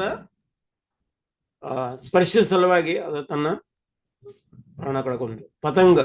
ಪತಂಗ ಏನ್ ಮಾಡ್ತೇವೆ? ಅದರ ಕಣ್ಣಿನ ಸಲುವಾಗಿ, ಕಣ್ಣಿನ ಆಕರ್ಷಣೆ ಸಲುವಾಗಿ ಅದೇನೈತೆ, ಬೆಂಕಿಯಲ್ಲಿ ಬಿದ್ದು ಸತ್ತೋಯ್ತು. ಭೃಂಗ ಏನ್ ಮಾಡ್ತೇವೆ? ಅದರ ಸುವಾಸನೆ ತಗೊಳ್ಳೋ ಸಲುವಾಗಿ ಕಮಲದ ಹೂವಿನೊಳಗ ಸಿಕ್ಕಾಕೊಂಡು ಬಂಧಿತಾಗಿ ಅದು ಪ್ರಾಣ ಬೀಳುತ್ತೆ. ಇನ್ನು ಮೀನ ಅದರ ಜೀವ ನಾಲ್ಗೆ ಸಲುವಾಗಿ ಅದರ ಪ್ರಾಣ ಕಳ್ಕೊಳ್ಳು. ಇವು 5 ಇಂದ್ರಿಯಗಳನ್ನು ಮನುಷ್ಯ ಹೊಂದಿದ್ದಾನೆ. ಇವೆಲ್ಲ 5 ಇಂದ್ರಿಯಗಳನ್ನು ಮನುಷ್ಯ ಹೊಂದಿದ್ದಾನೆ. ಈ 5 ಇಂದ್ರಿಯಗಳಿಂದ ಮನುಷ್ಯ ಯಾವ ರೀತಿ ಸಾಯ್ತಾನ, ಹೇಗೆ ಸಾಯ್ತಾನ? ನೋಡ್ರಿ, ಇಷ್ಟೆಲ್ಲ ಇಂದ್ರಿಯಗಳನ್ನು ಹೊಂದಿರುವಂತ ಮನುಷ್ಯ ಯಾವ ರೀತಿ ತನ್ನ ಪ್ರಾಣ ಬಿಡಬೇಕಾಗ್ತತಿ ಅನ್ನುವಂಥ. ಈಗ ನಾವೊಂದು ಸಿನಿಮಾ ಥಿಯೇಟರ್ಗೆ ಹೋಗ್ತೀವಿ. ಸಿನಿಮಾ ಥಿಯೇಟರ್ನವ್ರು ಏನ್ ಮಾಡಿರ್ತಾರೆ ಅಂದ್ರೆ, ಸಿನಿಮಾ ಥಿಯೇಟರ್ನಲ್ಲಿ ಸಿನಿಮಾ ತೋರಿಸ್ಬೇಕಾದ್ರೆ ಸಿನಿಮಾದಲ್ಲಿರುವಂತವ್ರು ವ್ಯಕ್ತಿಗಳು ಯಾವ ರೀತಿ ಇರ್ತಾರ, ಅಗದಿ ಸುಂದರವಾಗಿರುವಂತ ವ್ಯಕ್ತಿಗಳು, ಸುಂದರವಾದ ಹೀರೋಯಿನಿ, ಸುಂದರವಾದ ಹೀರೋಯಿನ್, ಹೀರೋ, ಅದ್ರಲ್ಲೆಲ್ಲ ಬರುವಂತ ಪಾತ್ರಗಳೆಲ್ಲ ಅಗ್ದಿ ವ್ಯಕ್ತಿತ್ವ ಸುಂದರವಾಗಿರ್ಬೇಕು ಅಂತವ್ರನ್ನು ತೋರಿಸ್ತಾರೆ. ಅಂದ್ರೆ ಕಣ್ಣಿಗೆ ಅಷ್ಟೊಂದು ಆಕರ್ಷಣೆ, ಬಣ್ಣವಾಗಿರುವಂತ ಕಲರ್ಗಳ ಮೂಲಕ ತೋರಿಸ್ತಾ ಹೋಗ್ತಾರೆ. ಮತ್ತೆ ಈಗಿನ ಒಂದು ಟೇಸ್ಟ್ ಮತ್ತೆ ಚೇಂಜ್ ಆಗಿದೆ. ಈಗ ಭಯಂಕರವಾಗಿರುವಂತ ರೂಪಗಳು ಯಾರು ಇದ್ದು ಅವನ್ನೆಲ್ಲ ನೋಡ್ತಾರೆ. ಈ ಭಯಂಕರಗಳು ಯಾವ ಸ್ಪೈಡರ್ ಮ್ಯಾನು, ಇನ್ನು ಯಾವ್ಯಾವ ಮ್ಯಾನ್ ಬಂದದ ನೋಡ್ರಿ, ಅವನ್ನೆಲ್ಲ ನೋಡ್ಲಿಕ್ಕೆ ಪ್ರಯತ್ನ ಪಡ್ತಾ ಇದ್ದಾರೆ. ಏನೇ ಭಯಂಕರವಾಗಿ ಅದು ಮನುಷ್ಯಗೆ ಇದಾಗ್ಲಿಲ್ಲ. ರಾಕ್ಷಸಿ ರೂಪದಲ್ಲಿರುವಂಥವು ಡೆವಿಲ್ಸ್ ಅಂದ್ರೆ ಭೂತಾಕೃತಿಗಳನ್ನು ಲೈಕ್ ಮಾಡ್ತಾರೆ ಜನ. ಈಗ ರಾತ್ರಿ ಎಲ್ಲ ಕುತ್ಕೊಂಡು ನೋಡುದು, ರಾತ್ರಿ ನಿದ್ರೆ ಮಾಡ್ಲಿಕ್ಕೆ ಆಗೋದಿಲ್ಲ, ಭಯದಿಂದ ನೋಡ ಕಂಬಳಿ ಹೊಚ್ಕೊಂಡು ನಿದ್ರೆ ಮಾಡ್ಲಿ. ಯಾಕೆ ಕಣ್ಣು ಹೀಗೆ ಆಗಿದೆ ಅಂತ ಕೇಳಿದ್ರೆ, ಓ ರಾತ್ರಿ ನಿದ್ರೆ ಮಾಡಲಿಲ್ಲ. ಯಾಕೆ ನಿದ್ರೆ ಮಾಡಲಿಲ್ಲ? ಇಲ್ಲ, ಹಾರರ್ ಸಿನಿಮಾ ನೋಡಿದೆ ನಾನು. ಹಾರರ್ ಸಿನಿಮಾ ನೋಡೋ ಸಲುವಾಗಿ ರಾತ್ರಿ ನಿದ್ರೆ ಮಾಡ್ಲಿಲ್ಲ. ಯಾಕೆ ನೋಡ್ಬೇಕಾಯ್ತು? ಅಂದ್ರೆ ನಮ್ಮ ಆಕರ್ಷಣೆ ಎಷ್ಟೊಂದು ಆಕರ್ಷಕವಾಗಿದಾವಂತ. ಸಿನಿಮಾ ಥಿಯೇಟರ್ನಲ್ಲಿ ಸೌಂಡ್, ಕಿವಿಗಳಿಗೆ ಕೇಳಿಸ್ಬೇಕಾಗಿರುವಂತಹ ಸೌಂಡ್ ಅನ್ನು ಅಗದಿ ಒಳ್ಳೆಯ ಸ್ಟೀರಿಯೋಗಳ ಮೂಲಕ ಆವಾಜನ್ನು ಕೇಳಿಸ್ತಾರೆ ನಮ್ಗೆ, ಕಿವಿ ಸಂತುಷ್ಟ ಆಗ್ಲಿ ಅಂತ. ಇನ್ನ ರೂಮ್ ಫ್ರೆಶ್ನರ್ ಅಂತ ಇರ್ತದೆ, ರೂಮ್ ಕ್ಲೀನ್ ಆಗಿರುವಂತ ಒಳ್ಳೆ ಸುಗಂಧಿತ ದ್ರವ್ಯವನ್ನ ಸಿಂಪಡಣೆ ಮಾಡ್ತಾರೆ, ಫ್ರೆಶ್ನೆಸ್ ಬರಲಿ ಅಂತ. ಯಾಕಂದ್ರೆ ಅನೇಕ ಮಂದಿ ನೋಡ್ಲಿಕ್ಕೆ ಬಂದಿರುವಂತ ಸಿನಿಮಾ ನೋಡ್ಲಿಕ್ಕೆ ಬಂದವಂತವ್ರು ಎಲ್ಲಿಂದ ಬಂದಿರ್ತಾರೋ, ಕೆಲವೊಬ್ರು ಹೊಟ್ಟೆ ಸರಿಯಾಗಿ ಕೆಲಸ ಮಾಡ್ತಿರಲ್ಲ ಅಂತವ್ರೆಲ್ಲ ಬೇರೆ ಬೇರೆ ಗಾಳಿಯನ್ನೆಲ್ಲ ಬಿಡ್ತಾರೆ. ಆ ಗಾಳಿಯನ್ನೆಲ್ಲ ಫ್ರೆಶ್ ಮಾಡೋ ಸಲುವಾಗಿ ಸುಗಂಧಿತ ದ್ರವ್ಯಗಳನ್ನ ಸಿಂಪಡಣೆ ಮಾಡ್ತಾರೆ. ಇದು ಯಾವುದಕ್ಕೆ? ಮೂಗಿಗಾಗಿ. ಇನ್ನ ಕುತ್ಕೊಳ್ಳಿಕ್ಕೆ ಕೃಷಿ ಯಾವ ರೀತಿ ಇರ್ತಾವಂದ್ರೆ, ಮೂಮೆಂಟ್, ಹಿಂದಕೊಂಡು ಬಾಕೊಂಡು ಮಲ್ಕೊಂಡು ನೋಡ್ಬೋದು. ಮಲಿಕೊಂಡು ನೋಡ್ಬೋದು ಅಂದ್ರೆ ನಮ್ಮ ಮೈಗೆ ಸ್ಪರ್ಶ ಅಂದ್ರೆ ನನ್ನ ಚರ್ಮಕ್ಕೆ ಒಳ್ಳೆ ಮೃದುವಾಗಿರುವಂತ ಕೃಷಿ ಮತ್ತು ಅದು ಮೂಮೆಂಟ್ ಮಲ್ಕೊಂಡು ನೋಡ್ಬೋದು. ಆಮೇಲೆ ಕೈಯಲ್ಲಿ ಒಂದೊಂದು ಡಬ್ಬಿ ಪಾಪ್ಕಾರ್ನ್ ಕೊಟ್ಟಿರ್ತಾರೆ, ಆ ಪಾಪ್ಕಾರ್ನ್ ತಿನ್ನೋದು, ನೋಡ್ತಾ ತಿಂತಾ ಇರೋದು. ಇದೆಲ್ಲ ಮಾಯ. ನೋಡ್ರಿ, ನಾವು ಹೋದ ಕೂಡಲೇನ ಸಿನಿಮಾ ಥಿಯೇಟರ್ ಯಾವ ರೀತಿ ಇರ್ತದೆ ಅಂದ್ರೆ, ಹೋಗಬೇಕಾದ್ರೆ ಹೋಗಾಕ ಒಂದು ಬಾಗಿಲ ಒಂದಷ್ಟ ಇರ್ತದೆ, ಅದ್ರ ಒಳಗಡೆ ಕಿಟಕಿಗಳು ಇರೋದಿಲ್ಲ.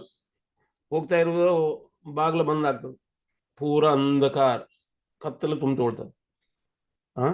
ಅಂದ್ರೆ ಅಂಧಕಾರ ಆಯ್ತು ಅಂತಂದ, ಅಂಧಕಾರ ಅಂದ್ರೆ ಮಾಯ.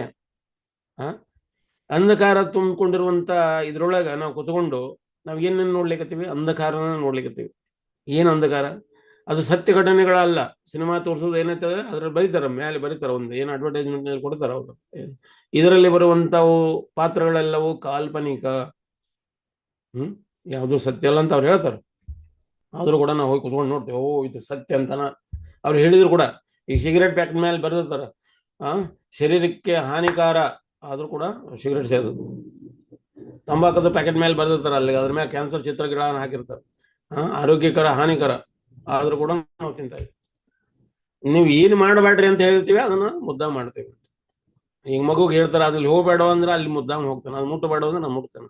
ಹಂಗೆ ಜಿದ್ದಿ ಜೀವನ ನಾವೀಗ ಮಾಡ್ತಾ ಇದ್ದೀವಿ. ಆದ್ರ ಇದೆಲ್ಲವೂ ಕಾಲ್ಪನಿಕ.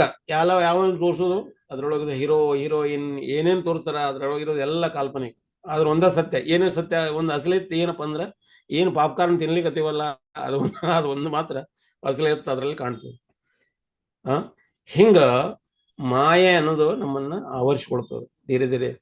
ಆ ಕತ್ತಲಿನೊಳಗೆ ಏನ್ ಮಾಡ್ತೇವೆ ನಾವು, ಇನ್ನಷ್ಟು ನಮ್ಮನ್ನ ಏನ್ ಮಾಡ್ತದ,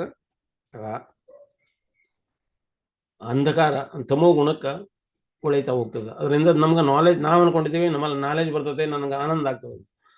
ಆನಂದ ಅನ್ನೋದು ಅದು ನಿಜವಾದ ಆನಂದ ಅಲ್ಲ, ಅದು ಇಂದ್ರಿಯ ತೃಪ್ತಿ. ಸ್ವಲ್ಪ ಹೊತ್ತು ನಮಗೆ ಖುಷಿ ಆಗ್ತದೆ ನೋಡಿದಾಗ. ಒಂದು ಸಿನಿಮಾ ನೋಡಿದ್ರೆ ಖುಷಿ ಅನಿಸ್ಬೋದು.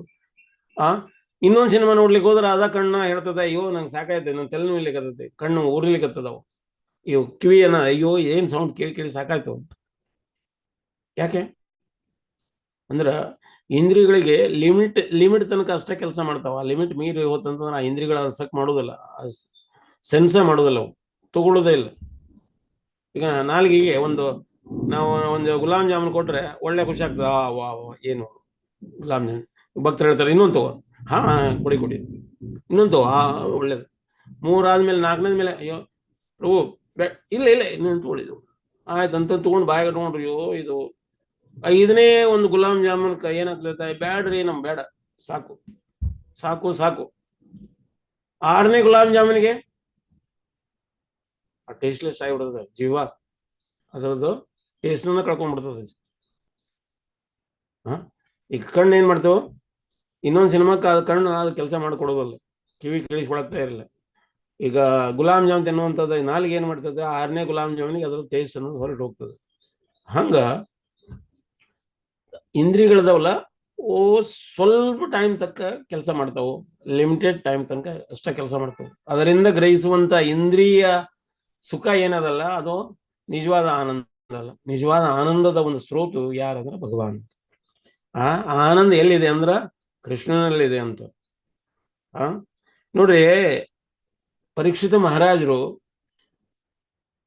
9 ಅಧ್ಯಾಯ ಅಂದ್ರೆ 9 ಸ್ಕಂದಗಳವರೆಗಿನೂ ಭಾಗವತಂ ಕೇಳಿಸ್ಕೊಳ್ತಾ ಇದ್ರು ಪರೀಕ್ಷಿತ ಮಹಾರಾಜರು. ಸುಖದೇವ ಗೋಸ್ವಾಮಿಗಳು ಹೇಳ್ತಾ ಇದ್ದಾರೆ, ಪರೀಕ್ಷಿತ ಮಹಾರಾಜರು ಕೇಳಿಸ್ಕೊಳ್ತಾ ಇದ್ದಾರೆ 4 ದಿನದವರೆಗೆ. ಟೋಟಲ್ 7 ದಿನದವರೆಗೆ ಅವರು ಇದು ಕೇಳಿಸ್ಕೊಂಡಿದ್ದಾರೆ. 4 ದಿನದವರೆಗೇನು ಅವರು 10ನೇ ಸ್ಕಂದ ಬರುವನ ಅಂದ್ರೆ 9 ಸ್ಕಂದಗಳು ಮುಗಿದವು ಅಲ್ಲಿವರೆಗೆ. ಅಷ್ಟು ಮುಗಿವರೆಗೂ ಅವರು 4 ದಿನದವರೆಗೇನು ಊಟ ಇಲ್ಲ, ನೀರೇ ಇಲ್ಲ, ನಿದ್ರೆ ಇಲ್ಲ, ಯಾವುದೇ ಇದು ಇಲ್ಲ, ಕೇಳಿಸ್ಕೊಳ್ತಾ ಇದ್ದಾರೆ.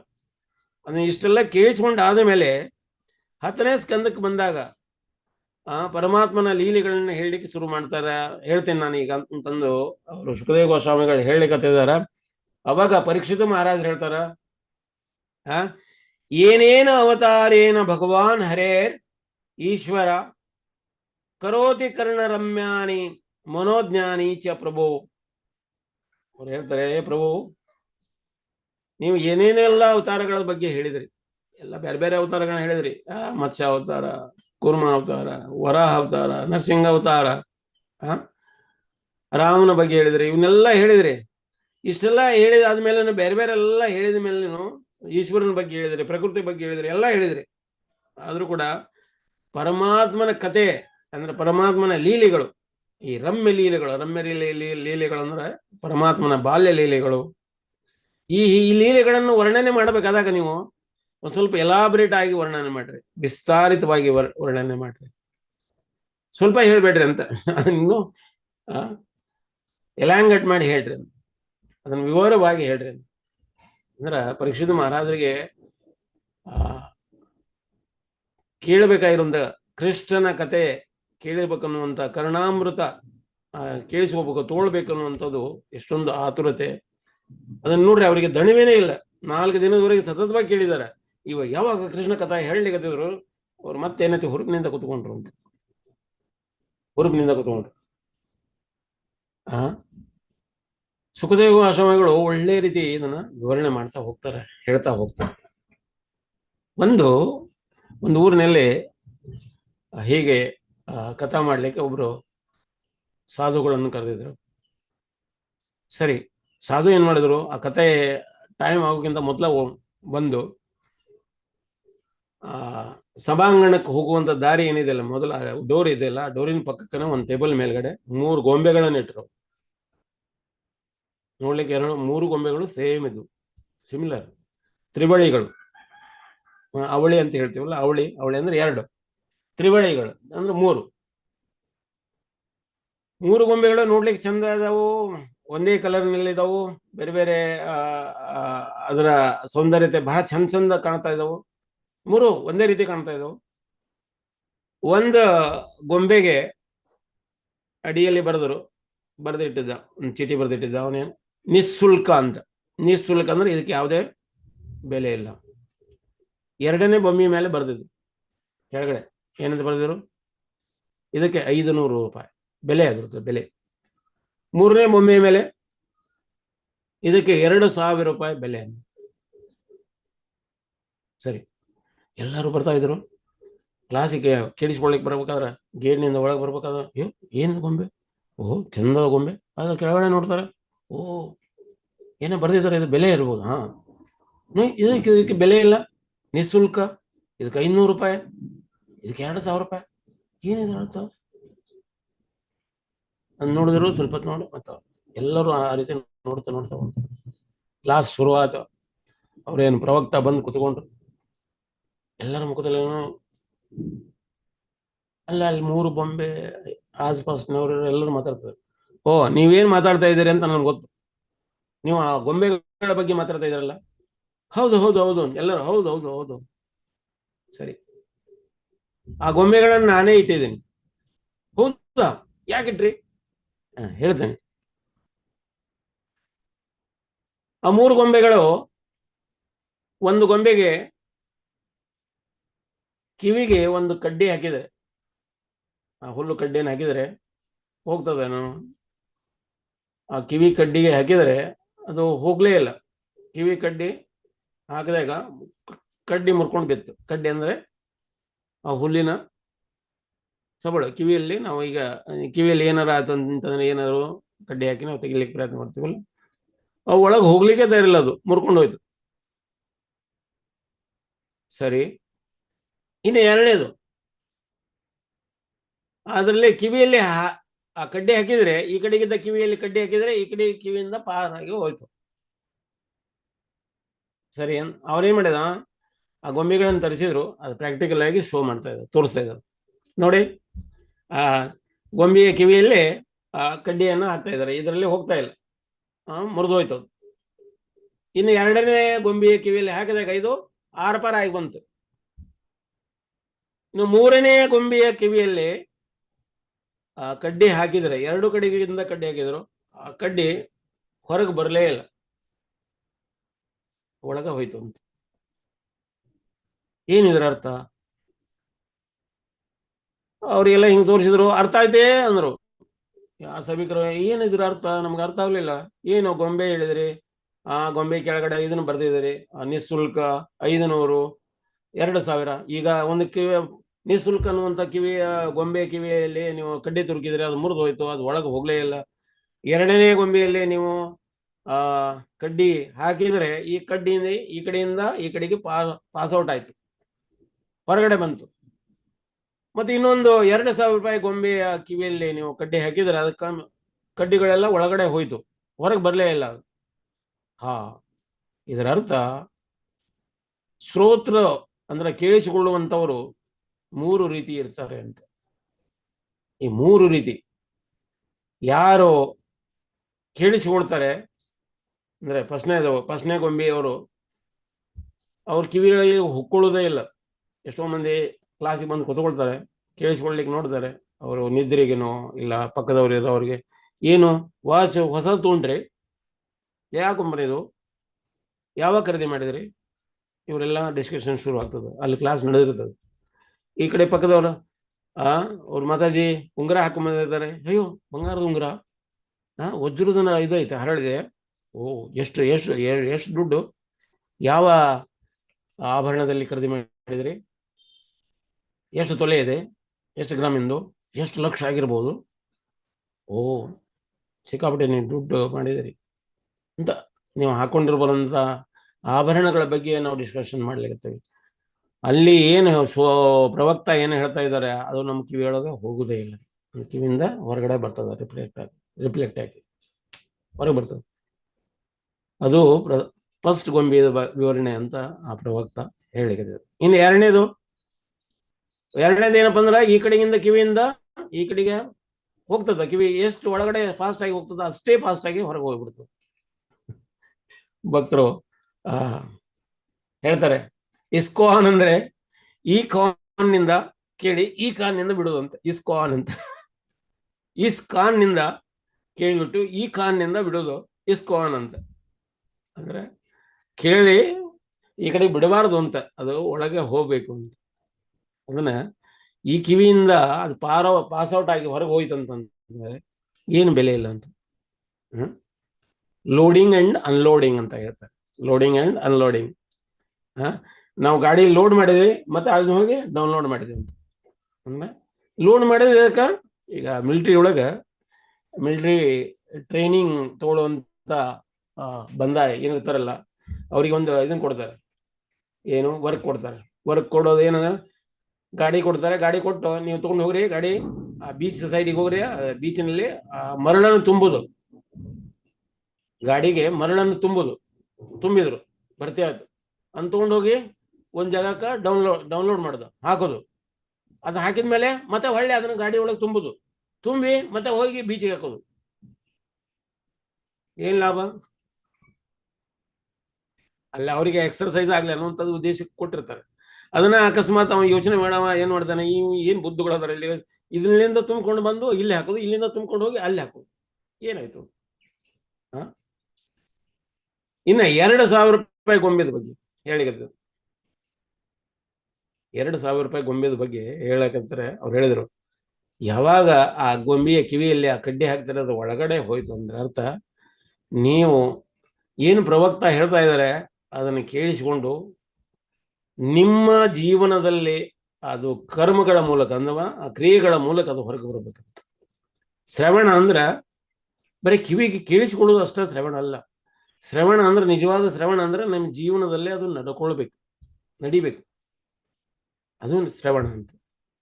ಶ್ರವಣದ ಒಂದು ಅರ್ಥ ಮೀನಿಂಗ್ ಏನಪ್ಪಾ ಅಂದ್ರೆ, ಶ್ರವಣ ಅಂದ್ರೆ ನಮ್ಮ ಜೀವನದಲ್ಲಿ ನಾವು ಎಷ್ಟು ಅಳವಡಿಸಿಕೊಂಡಿದ್ದೀವಿ ಅದು ನಿಜವಾದ ಶ್ರವಣ. ನಾವು ಅಳವಡಿಸಿಕೊಳ್ಳೋದನ್ನ ಬರೀ ಈ ಕಿವಿ ಒಳಗೆ ಕೇಳಿದ್ವಿ, ಈ ಕಿವಿ ಒಳಗೆ ಹಾಸಿಬಿಟ್ಟಿವಿ, ಅದು ಶ್ರವಣ ಅಲ್ಲ. ಅದರಿಂದ ಏನು ಬಹಳ ಲಾಭ ಏನಿಲ್ಲ. ನಮ್ಮ ಜೀವನದೊಳಗೆ ಅಳವಡಿಕೆ ಆಗ್ಬೇಕು ನಾವು ಕೇಳಿಸಿಕೊಂಡಿರೋದು. ಆ ನಿಯಮಗಳು ಯಾಕೆ ನಿಯಮಗಳ ರೂಲ್ಸ್ ಮಾಡಿರ್ತಾರೆ, ರೋಡ್ ರೂಲ್ಸ್ಗಳನ್ನು ಯಾಕೆ ಮಾಡಿರ್ತಾರೆ? ಇಲ್ಲಿ ಜಿಬ್ರಾ ಪಟ್ಟಿ ಹಾಕಿರ್ತಾರೆ, ಜಿಬ್ರಾ ಪಟ್ಟಿ ಹಾಕಿದಲ್ಲಿ ಗಾಡಿನೂ ಸ್ಲೋ ಮಾಡ್ರಿ, ಯಾಕಂದ್ರೆ ಅಲ್ಲಿ ಜಿಬ್ರಾ ಪಟ್ಟಿ ಇರುವಾಗ ನಡೆದು ಹೋಗೋರು ಇರ್ತಾರ. ರೆಡ್ ಲೈಟ್ ಬಂತು, ರೆಡ್ ಲೈಟ್ ಬಂದು ಹೋದ್ಮೇಲೆ ಗಾಡಿ ನಿಲ್ಲಿಸ್ರಿ ಅಂತ ಓಡಿಸಿದ್ರೆ ಮುಂದೆ ಪೊಲೀಸ್ ಹಿಡಿತಾರೆ, ಇಲ್ಲಾಂದ್ರೆ ಆಕ್ಸಿಡೆಂಟ್ ಆಗ್ತದೆ. ರೂಲ್ಸು ಹಿಂಗ ರೂಲ್ಸ್ ಅನ್ನು ಯಾಕೆ ಹಾಕಿರ್ತಾರ ಅಂದ್ರೆ ನಮ್ಮ ಸುರಕ್ಷತೆಗಾಗಿ. ಒಂದು ರೋಡ್ನ್ಯಾಗ ರೆಡ್ ಲೈಟ್ ಹತ್ತು, ಅದೇ ಉರ್ಲೆ ಒಬ್ಬ ಗಾಡಿ ಒಳಗೆ ಬಂದು ನಿಲ್ಲಿಸಿದ, ಗಾಡಿ ನಿಲ್ಲಿಸ್ಕೊಂಡಿದ್ದ ಮೇಲ್ಗಡೆ ಒಂದು ಏರೋಪ್ಲೇನ್ ಹಾರಿ ಹೋಗ್ತಾ ಇದೆ. ಹಾರಿ ಹೋಗ್ಬೇಕಾದ್ರೆ ಅವ ಪೈಲಟ್ಗೆ ಹೇಳ್ತಾ ಇದ್ದಾನೆ, ಇವ ಗಾಡಿ ನಿಲ್ಲಿಸ್ಕೊಂಡಿದ್ದ, ಏನು ಗೊತ್ತಾಗೋದಿಲ್ಲ ನನಗೆ, ರೆಡ್ ಲೈಟ್ ಇದೆ, ರೆಡ್ ಲೈಟ್ ನಮ್ಮ ಮೂಲಕ ಕ್ರಾಸ್ ಮಾಡಿ ಹೋಗ್ತಾ ಇದೆ, ಈ ರೂಲ್ ಬೈಪಾಸ್ ಆಗಿದೆ. ಅವ ಮೇಲಿಂದ ಪೈಲಟ್ ಹೇಳ್ತಾ ಇದ್ದ, ರೂಲು ನಿನಗದು, ರೂಲು ನನಗಲ್ಲ ಅದು, ನನಗೆ ಬೈಪಾಸ್ ಆಗ್ತದೆ. ಹಂಗ ನಾವು ಈ ರೂಲನ್ನು ನಾವು ಪರಮಾತ್ಮನಲ್ಲಿ ಅಪ್ಲೈ ಮಾಡ್ಲಿಕ್ಕೆ ನೋಡ್ತೇವೆ. ಮೇಲೆ ಹಾರಿ ಹೋಗ್ತಾ ಇರುವವರು ಯಾರು? ಪರಮಾತ್ಮ ಅಂತ, ಅದು ಭಗವಾನನನ್ನು ನೋಡ್ಕೊಳ್ಳೋದು. ಅವನಿಗೆ ಅಪ್ಲೈ ಆಗುದಿಲ್ಲ, ಈ ರೂಲುಗಳು ನಮಗೆ ಅಪ್ಲೈ. ಈ ರೂಲ್ಗಳು ಈಗ ನಾವು ಈಗ ಪ್ರಾಣಿಗಳಿಗೆ ಅಪ್ಲೈ ಆಗುದಿಲ್ಲ ರೂಲ್. ಈಗ ನೋಡಿ, ಆಕಳ ರೆಡ್ ಲೈಟ್ ಹತ್ತಿದ್ರು ಕೂಡ ಆಕಳ ಏನೈತಿ, ಅದು ಕ್ರಾಸ್ ಆಗಿ ರೋಡ್ ಕ್ರಾಸ್ ಆಗಿ ಹೋಗ್ಲಿಕ್ಕತ್ತದ. ನಾಯಿ ಓಡಿ ಬರ್ತದ, ಗೊತ್ತಾಗುದಿಲ್ಲ ನನಗೆ ರೆಡ್ ಲೈಟ್ ಬಿದ್ದಿದೆ, ಏ ನಾಯಿ ನೀ ಹಾಗೆ ಬರ್ತಾ ಇದೀಯಾ ಅಂತ. ನಾಯಿಗೇನು, ನಾಯಿಗೆ ಅದು ರೂಲ್ ಅಪ್ಲೈ ಆಗುದಿಲ್ಲ. ರೂಲ್ ಇರೋದು ಮನುಷ್ಯರಿಗೆ ಮಾತ್ರ, ಪ್ರಾಣಿಗಳಿಗೆ ಅಪ್ಲೈ ಆಗುದಿಲ್ಲ. ಹೇ ನಿನ್ಗೆ ಗೊತ್ತಾ ನೋಡಿ ಮಾಂಸ ತಿನ್ನಬಾರದು, ನಾಯಿಗೆ ಹೇಳಿದ್ರೆ ಏನ್ ಮಾಡ್ತದೆ? ನಾಯಿ ಕೇಳ್ತದ? ಇಲ್ಲ, ಅದು ಹೋಗಿ ಮಾಂಸ ತಿಂತದ, ಯಾಕಂದ್ರೆ ಅದು ಆಹಾರ. ಅದಕ್ಕೆ ಅದ್ರ ರೂಲ್ ಅಪ್ಲೈ ಆಗುದಿಲ್ಲ. ಆದ್ರೆ ಮನುಷ್ಯಗೆ ಅಪ್ಲೈ ಆಗ್ತದೆ. ಮನುಷ್ಯ ಈಗ ರೂಲ್ ಕೊಟ್ಟಿದ್ದಾರೆ, ಆ ರೂಲ್ ಪಾಲಿಸ್ಬೇಕು. ರೂಲ್ ಪಾಲಿಸ್ಲಿಲ್ಲ ಅಂದ್ರೆ ಇದನ್ನ ಅದ್ರ ಈ ಕರ್ಮ ನೀವು ಭೋಗಿಸ್ತೀರಿ ಅಂತ. ನಿಜವಾದ ಒಂದು ಹಿಯರಿಂಗ್, ಶ್ರವಣ ಏನಪ್ಪಾ ಅಂದ್ರೆ ನಮ್ಮ ಜೀವನದೊಳಗೆ ಅದು ಅಪ್ಲೈ ಆಗ್ಬೇಕು. ನಮ್ಮ ಜೀವನದಲ್ಲಿ ಅದನ್ನ ನಡ್ಕೊಳ್ಬೇಕು. ಅದು ನಿಜವಾದ ಶ್ರವಣ ಅಂತ. ನಾವು ಏನ್ ಮಾಡ್ತೇವೆ, ಶ್ರವಣ ಅಂದ್ರೆ ಬರೀ ನಾವು ಕಿವಿಯ ಒಳಗೆ ಕೇಳಿಸುವುದು ಮಾತ್ರ ಶ್ರವಣ ಅನ್ಕೊಳ್ತೇವೆ. ಇಲ್ಲ, ಶ್ರವಣ ಅನ್ನೋದು ನಮ್ಮ ಜೀವನದೊಳಗೆ ನಡವಳಿಕೆ ಆಗಬೇಕು ಅಂತ. ಒಂದು ಟೈಮ್ ಕೇಳ್ಕೊಂಡ್ರೆ ಯಾರು, ಪ್ರಭುಪಾದ್ ಅವ್ರ ಗುರು ಮಹಾರಾಜ್ ಹೇಳ್ತಾರೆ, ನೀವು ಇಂಗ್ಲಿಷ್ ಮಾತಾಡ್ತೀರಿ, ಒಳ್ಳೆ ಇಂಗ್ಲಿಷ್ ಬಗ್ಗೆ ನಾಲೆಜ್ ಇದೆ, ಇಂಗ್ಲಿಷ್ ಮಾತಾಡುವವರಿಗೆ ಈ ಜ್ಞಾನವನ್ನ ಪ್ರಚಾರ ಮಾಡ್ರಿ. ಪ್ರಭುಪಾದ್ ಅವರು ಒಮ್ಮೆ ಕೇಳಿಸ್ಕೊಂಡಿದ್ರು, ಅದನ್ನು ದಂಡವತ್ ಹಾಕಿದ್ದಾರೆ, ನಮಸ್ಕಾರ ಮಾಡಿದ್ದಾರೆ. ನಮಸ್ಕಾರ ಮಾಡಿ ಹಿಂಗ್ ಮ್ಯಾಲೆ ಹೇಳೋಕ್ಕಿಂತ ಮೊದಲು ಅವ್ರು ಗುರು ಮಹಾರಾಜ್ ಹೇಳಿದರು ಆ ಮಾತನ್ನು. ಎಲ್ಲರಿಗೂ ಹೇಳಿದರು. ಎಲ್ಲರಿಗೂ ಹೇಳಿದ್ರು ಕೂಡ ಪ್ರಭುಪಾದ್ ಅವ್ರು ಅನ್ಕೊಂಡ್ರು ಇದನ್ನ, ಈ ವಾಣಿ ನನ್ನ ಗುರು ಮಹಾರಾಜ್ ನನಗೆ ಹೇಳಿದಾರಂತ ತಗೊಂಡ್ರು. ಅದನ್ನೇನತಿ ಅವ್ರ ಲೈಫ್ ಮಿಷನ್ ಆಗಿ ಪರಿವರ್ತನೆ ಮಾಡಿದ್ರು, ಇಡೀ ಜಗತ್ತಿನಾದ್ಯಂತ ಪ್ರಚಾರ ಮಾಡಿದ್ರು. ಅದು ನಿಜವಾದ ಹಿರಿಯ. ನಾವು ಯಾವ ರೀತಿ ಕೇಳಿಸ್ಕೊಳ್ತೇವೆ ನಮ್ಮ ಗುರುಗಳ ಒಂದು ವಾಣಿಯನ್ನು ಅಥವಾ ಭಕ್ತರ ವಾಣಿಯನ್ನು, ನಾವು ಯಾವ ರೀತಿ ಸೀರಿಯಸ್ ಆಗಿ ತಗೊಳ್ತೇವೆ ಅದ್ರ ಮೇಲೆ ಡಿಪೆಂಡ್ ಆಗ್ತದೆ ನಮ್ಮ ಶ್ರವಣ. ಈ ಶ್ರವಣದಿಂದನ ಎಲ್ಲ ನಡೀತದೆ. ಅಂದ್ರೆ ನೋಡ್ರಿ, ನಮ್ಮ ಇಂದ್ರಿಯಗಳಲ್ಲಿ ಅತಿ ಪವರ್ಫುಲ್ ಇಂದ್ರಿಯ ಯಾವ್ದಂದ್ರ ಕಿವಿ. ಯಾಕೆಂದ್ರೆ ನೋಡ್ರಿ, ನಾವು ಮಲಗಿದಾಗ ಎಲ್ಲಾ ಇಂದ್ರಿಯಗಳು ಸ್ತಬ್ಧ ಆಗಿರ್ತವೆ. ಒಂದ್ ಇಂದ್ರಿಯ ಮಾತ್ರ ಕೆಲಸ ಮಾಡ್ತಿರ್ತದೆ. ಒಂದ್ ಇಂದ್ರಿಯ ಏನ್ ಮಾಡ್ತದೆ, ಈಗ ಮಲಗಿದವ್ರನ್ನ ಎಬ್ಬಿಸ್ಬೇಕಾದ್ರೆ ಹೆಂಗ್ ಎಬ್ಬಿಸ್ಬೇಕು, ನಾವು ಕೂಗ್ತೇವೆ, ಹೇ ಲಕ್ಷ್ಮಣ ಎದ್ದೇಳೋ, ಹೇ ಲಕ್ಷ್ಮಣ ಎದ್ದೇಳೋ ಅಂದ್ಕೂಡ್ಲೆ ಲಕ್ಷ್ಮಣ ಹೇಳ್ತಾನ, ಕೇಳಿಸ್ಕೊಳ್ತಾನ, ಕಿವಿಯಿಂದ ಕೇಳಿಸ್ಕೊಂಡು ಹೇಳ್ತಾನೆ ಅಲ್ವಾ. ಅಂದ್ರೆ ಕಿವಿ ಮಾತ್ರ ಕೆಲಸ ಚೆನ್ನಾಗಿ ಮಾಡ್ತದೆ ನಮ್ಮ ಇಂದ್ರಿಯಗಳಲ್ಲಿ. ಪವರ್ಫುಲ್ ಆಗಿರುವಂಥದ್ದು ಅಂದ್ರೆ ಇಂದ್ರಿಯ ಕರ್ಣ. ಈ ಕರ್ಣದಿಂದ ನಾವೇನೈತಿ ನಮ್ಮ ಇಡೀ ಜೀವನನ ಬದಲು ಮಾಡ್ಕೊಳಕಾಗ್ತದೆ. ಈ ಕಿವಿಯಿಂದನ ನಮ್ಮ ಇಡೀ ಜೀವನನ ಬದಲು ಮಾಡ್ಕೊಳಕಾಗ್ತದೆ. ಕೇಳಿಸ್ಕೊಳ್ಳೋದು ಅಂದ್ರೆ ಅಷ್ಟೊಂದು ಮಹತ್ವದ, ಅಷ್ಟೊಂದು ಪವರ್ಫುಲ್ ಅದ. ಅದಕ್ಕೆ ನೋಡ್ರಿ, ಈ 5 ಇಂದ್ರಿಯಗಳ ಒಂದು ಆಕರ್ಷಣೆಗೊಳಗಾಗಿ ಏನಾಯ್ತು, ಎಲ್ಲಾ ಪ್ರಾಣಗಳನ್ನ ಕಳ್ಕೊಂಡು, ಆ ಪ್ರಾಣಿಗಳು 5 ರೀತಿಯ ಪ್ರಾಣಿಗಳು ಪ್ರಾಣ ಕಳ್ಕೊಂಡು, ಅದೇ ಇಂದ್ರಿಯಗಳನ್ನ ಪರಮಾತ್ಮನ ಸೇವೆಗಾಗಿ ಉಪಯೋಗ ಮಾಡಿದ್ರೆ ಆ ಇಂದ್ರಿಯಗಳ ಮೂಲಕನೇ ನಾವು ಭಗವದ್ ಧಾಮಕ್ಕೆ ಹೋಗ್ಲಿಕ್ಕೆ ಆಗ್ತದೆ. ಆ ಇಂದ್ರಿಯಗಳ ಒಂದು ಕಾರ್ಯದಿಂದನ ನಾವು ಪರಮಾತ್ಮನ ಸ್ಥಾನಕ್ಕೆ ನಾವು ಹೋಗ್ಲಿಕ್ಕೆ ಆಗ್ತದೆ. ಸಂಸಿದ್ಧಿ ಹರಿತೋಷಣ ಅಂತ ಪರಮಾತ್ಮನ ರೂಪನ ನೋಡ್ರಿ, ಭಕ್ತ ಅಂಬರೀಷರು ಹೇಳ್ತಾರೆ, ವರ್ಣನೆ ಮಾಡ್ತಾರೆ. ಹೇ ಪರಮಾತ್ಮ, ನನ್ನ ಕಣ್ಣುಗಳು ನಿಮ್ಮ ದಿವ್ಯ ರೂಪವನ್ನು ನೋಡ್ಲಿ ಅಂತ. ತುಕಾರಾಮ್ ಮಹಾರಾಜರು ಹೇಳ್ತಾರೆ, ಸವಿ ನಿನ್ನ ಗೂಢ ರೂಪ, ಗೂಢ ಅಂದ್ರೆ ಸವಿ, ಸವಿ ಅಂದ್ರೆ ಸಿಹಿ, ನಿನ್ನ ಸಿಹಿಯಾದ ಈ ರೂಪನ ಯಾವಾಗಲೂ ನನ್ನ ಕಣ್ಣು ನೋಡ್ತಾ ಇಲ್ಲ. ಗೋಢ ರೂಪ, ಗೋಢ ರೂಪ ಅಂದ್ರೆ ಅದೇ ನಿನ್ನ ಸವಿಯಾದ ಈ ರೂಪವನ್ನ ಯಾವಾಗಲೂ ನನ್ನ ಕಣ್ಣು ನೋಡ್ತಾನೆ ಇರಲಿ ಅಂತ. ಈ ಕಣ್ಣಿನಿಂದ ಅದು ಮರಿ ಆಗ್ತಾ ಇರಲಿ. ಅದೇ ರೀತಿ ಅಂಬರೀಷ್ ಮಹಾರಾಜ್ ಹೇಳ್ತಾರ, ನನ್ನ ಬರೇ ಒಂದು ಕಣ್ಣು ಯಾಕೆ ಕೊಟ್ಟೆವು ಮರೆ, 1000 ಕಣ್ಣು ಬೇಕು ನೀನು ನೋಡ್ಬೇಕಾದ್ರೆ. ನಿನ್ನ ರೂಪನ, ಮಧುರವಾಗಿರುವಂತ ರೂಪನ ನೋಡ್ಲಿಕ್ಕೆ 1000 ಕಣ್ಣು ಬೇಕು. ಬರೀ ಒಂದು ಸಣ್ಣ ಒಂದು 2 ಕಿವಿ ಆದ್ರೆ ನನಗೆ ಅದಕ್ಕೆ ಉಪಯೋಗ. ಈ ಕಿವಿಗಳು ಏನ್ ಮಾಡ್ಬೇಕು, ಪರಮಾತ್ಮನ ರೂಪ, ಗುಣ, ನಾಮ, ಕೀರ್ತನೆ, ಭಜನೆ ಕೇಳಲಿಕ್ಕೆ ಇದು ಉಪಯೋಗ ಆಗಲಿ ಅಂತ. ಬರೀ 1-2 ಕಿವಿಯಿಂದ ಉಪಯೋಗ ಆಗುದಿಲ್ಲ, ನನಗೆ 1000 ಕಿವಿ ಬೇಕಾಗಿತ್ತು.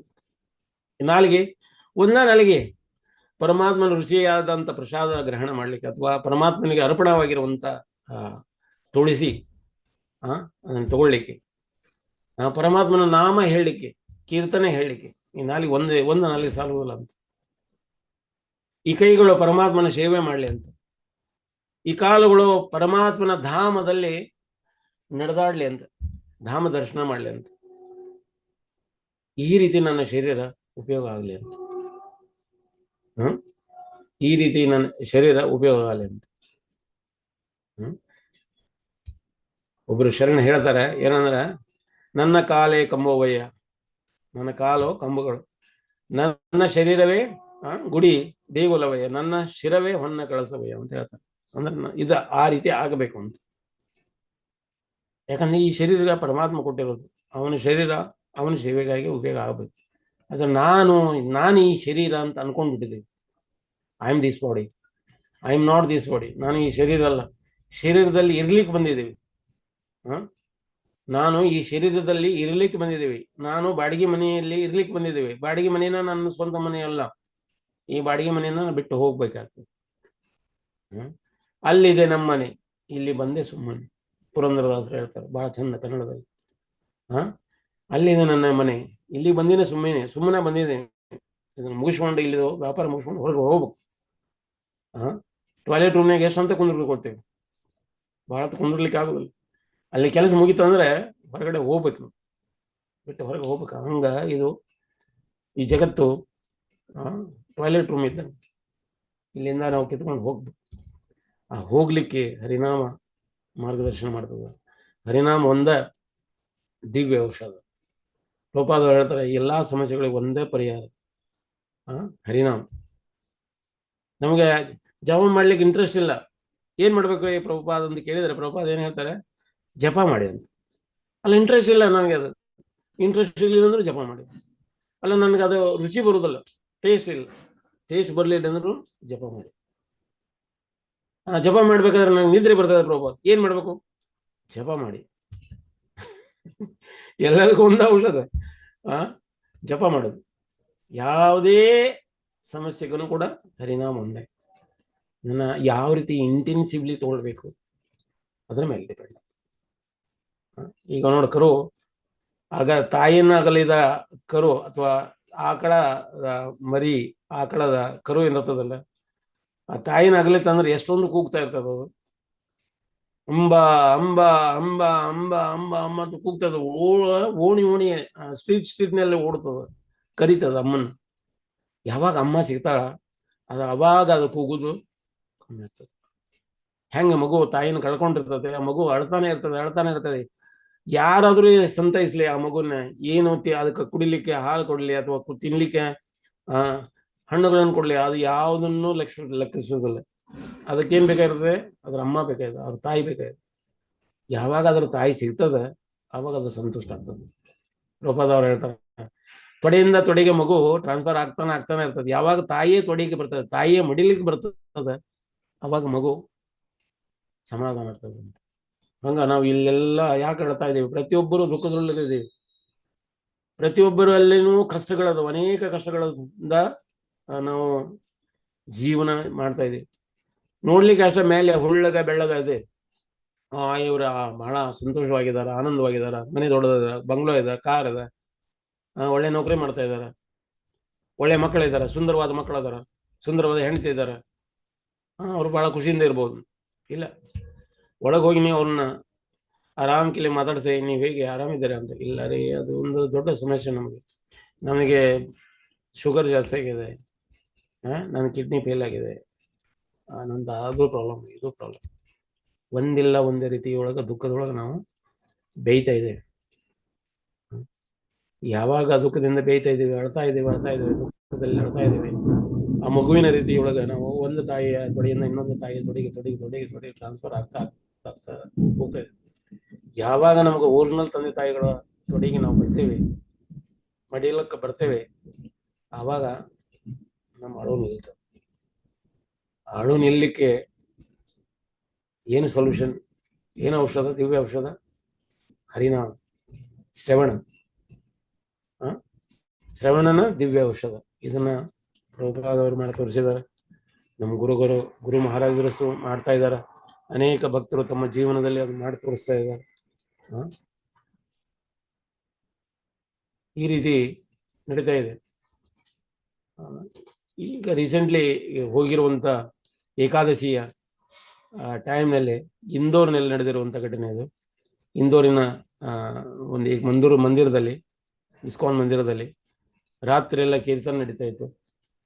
ಏಕಾದಶಿ ದಿನ ಆ ಕೀರ್ತನೆಯಲ್ಲಿ ಹಿಂದ್ಗಡೆ ಕುತ್ಕೊಂಡ ವಿಡಿಯೋ ಇದೆ, ಒಳ್ಳೆ ಚಂದಾದ ವಿಡಿಯೋ ಇದೆ. ಭಕ್ತರು ಹಿಂದೆ ಕುತ್ಕೊಂಡಿದ್ದಾರೆ, ಜಪ ಮಾಡ್ತಾ ಇದ್ದಾರೆ. ಸ್ವಲ್ಪ ಜಪ ಆದ್ಮೇಲೆ ಕೀರ್ತನೆ ನಡೀತಾ ಇದೆ. ಕೀರ್ತನೊಳಗ ಕೀರ್ತನೆ ಕೇಳ್ತಾ ಕೇಳ್ತಾ ಕೇಳ್ತಾ ಮೈ ಎದ್ದು ಕುಣಿಲಿಕ್ಕೆ ಕುಣಿತಾರ. ಸ್ವಲ್ಪ ಕೈಯಲ್ಲಿ ಮಾಲನ ಜಪಮಾಲೆ ಇದೆ, ಜಪಮಾಲನ ಕೂಡ ಎತ್ತಿ ಹೇಳ್ಕೊಂಡು ಕುಣಿತಾರೆ. ಕುಣಿತ ಕುಸಿದು ಕುಂದಿರುತ್ತಾರೆ. ಬಿದ್ದು ಪ್ರಾಣ ಬಿಟ್ಟವು.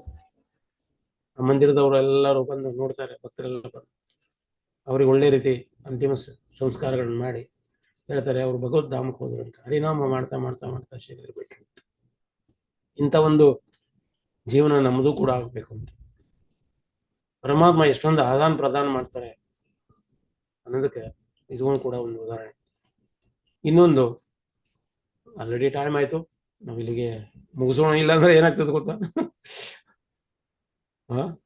ಈಗ ಈ ಸೋವಿಯತ್ ರಷ್ಯಾದ ಒಂದು ಫ್ಲೈಟಿನ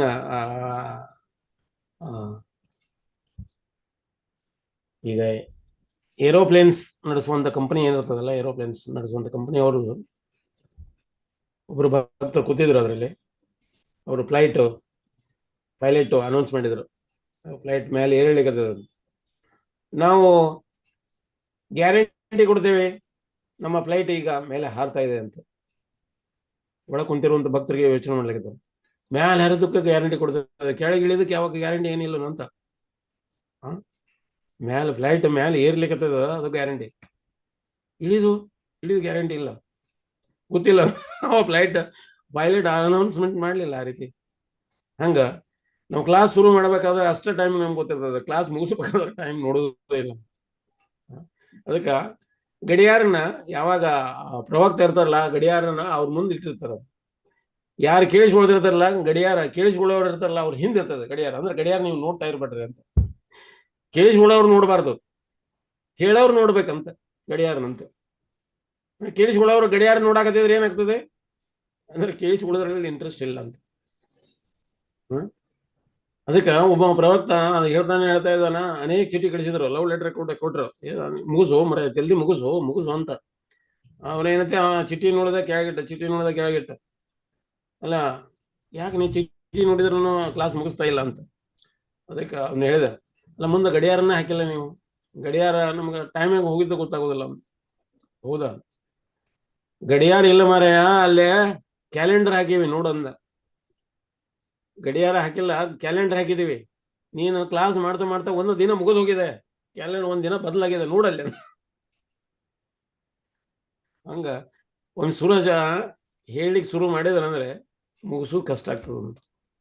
ಆ ರೀತಿ ಕ್ಲಾಸಸ್ ಕೂಡ ನಡೀತಾವ. ಆದ್ರಿಂದ ಟೈಮ್ಗೆ ನಾವು ಬೆಲೆ ಕೊಡುವುದು ಬಹಳ ಮುಖ್ಯದ. ಇವತ್ತಿನ ಈ ಕ್ಲಾಸಿನ ವಿಷಯದ ಬಗ್ಗೆ ಅಂದ್ರೆ, ನಾವು 5 ರೀತಿಯ ಪ್ರಾಣಿಗಳು ಅಥವಾ 5 ರೀತಿಯ ಜೀವಿಗಳು ಯಾವ ಅವರ ಪ್ರಾಣನ ಬಿಡ್ತಾರ, ಒಂದೊಂದು ಇಂದ್ರಿಯಗಳ ಮೂಲಕ ಅವ್ರು ಏನೈತಿ ಪ್ರಭಾವಿತವಾಗಿ ಆಕರ್ಷಣೆಗೊಂಡು ಅವು ತಮ್ಮ ಪ್ರಾಣ ಬಿಡ್ತಾವು. ಅದರಲ್ಲಿ ಕುರಂಗ ಅಂದ್ರೆ ಜಿಂಕೆ, ಅದು ಕೇಳಿಸುವ ಮಧುರವಾಗಿ ಇರುವಂತಹ ಮ್ಯೂಸಿಕ್ ಸ್ವರಗಳನ್ನು ಅಥವಾ ಒಳ್ಳೆ ಸೌಂಡ್ ಸ್ವರಗಳನ್ನು ಕೇಳಿಸ್ತಾ ಅದರ ಭೇಟಿಯಾಗಿ ಆಹುತಿಯಾಗಿ ಹೋಗ್ತದೆ. ಮಾತಂಗ ಅಂದ್ರೆ ಆನೆ ಏನ್ ಮಾಡ್ತದೆ, ಅದು ಹೆಣ್ಣು ಆನೆಗೆ ಆಕರ್ಷಣೆಗೊಂಡು ಅದು ಏನ್ ಮಾಡ್ತದೆ, ಕೆಡ್ಡದ ಹೋಗಿ ಬಿಡ್ತದೆ. ಇನ್ನು ಭೃಂಗ ಏನ್ ಮಾಡ್ತದೆ, ಪತಂಗ ಏನ್ ಮಾಡ್ತದೆ, ಅದ್ರ ಕಣ್ಣಿನ ಒಂದು ಆಕರ್ಷಣೆ ಒಳಗೆ ಹೋಗಿ ಬೆಂಕಿ ಒಳಗೆ ಬಿದ್ದು ಪಂಖಗಳು ಅಥವಾ ಅದರ ರೇಖೆಗಳು ಸುಟ್ಟು ಸತ್ತೋಗ್ತದೆ. ಇನ್ನು ಭ್ರಮರ ಏನ್ ಮಾಡ್ತದೆ, ಅದರ ಮೂಗು ಸುಗಂಧಿತ ವಾಸನೆ ಸಲುವಾಗಿ ಕಮಲದ ಹೂವಿನ ಒಳಗ ಅದು ತಂತಾನ ಬಂಧಿತಗೊಳ್ಳುತ್ತದೆ. ಮುಂಜಾನೆ ಅದು ನೋಡಿದ್ರೆ ಅದು ಸತ್ತು ಬಿಡುತ್ತದೆ. ಇನ್ನು ಮೀನ ಆ ನಾಲಿಗೆಯ ಒಂದು ಇದಕ್ಕ ಗಾಳಕ್ಕೆ ಸಿಕ್ಕಾಕೊಂಡು ಸತ್ತು.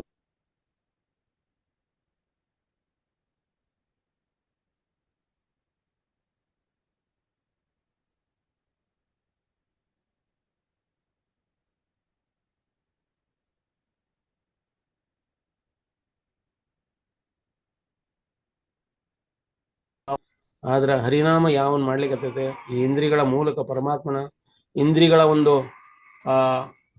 ಹೀಗೆ ಆನಂದ ಕೊಡ್ಲಿಕ್ಕತ್ತದ, ಸಂಸಿದ್ಧಿ ಹರಿತೋಷಣ ಆಗ್ತದೆ. ಅವಾಗ ಏನಾಗ್ತದೆ, ನಮ್ಮ ಇಂದ್ರಿಯಗಳು ಖುಷಿ ಆಗ್ತಾವು. ಆ ಇಂದ್ರಿಯಗಳ ಮೂಲಕನೂ ಕೂಡ ಪರಮಾತ್ಮ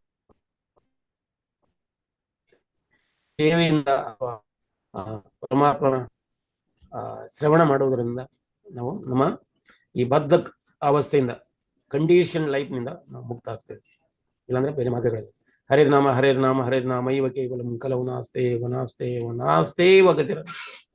ಬೇರೆ ಮಾರ್ಗಗಳಿಲ್ಲ, ಬೇರೆ ಮಾರ್ಗಗಳೇ ಇಲ್ಲ, ಬೇರೆ ಮಾರ್ಗಗಳೇ ಇಲ್ಲ. ಇದನ್ನ ಬಿಟ್ಟು ಹರೇ ಕೃಷ್ಣ. ಈ ವಿಷಯದ ಬಗ್ಗೆ ಯಾರಿಗಾದ್ರೂ ಟೀಕೆ ಟಿಪ್ಪಣಿ ಅಥವಾ ಪ್ರಶ್ನೆಗಳಿದ್ರೆ?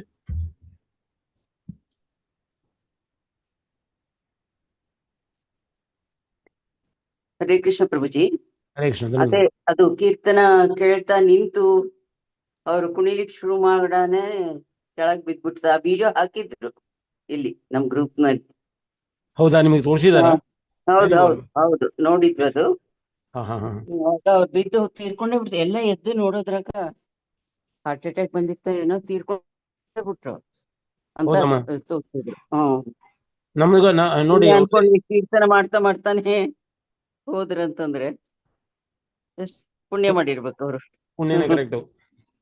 ನೋಡಿ, ಆ ರೀತಿ ನಮ್ದು ಒಂದು ಜೀವನ ಆ ರೀತಿ ಆಗ್ಬೇಕು, ಆ ರೀತಿ ನಮ್ದು ಹೋಗ್ಬೇಕಂತ. ಮತ್ತೆ ಇನ್ನ ಪ್ರಭುಪಾದವರು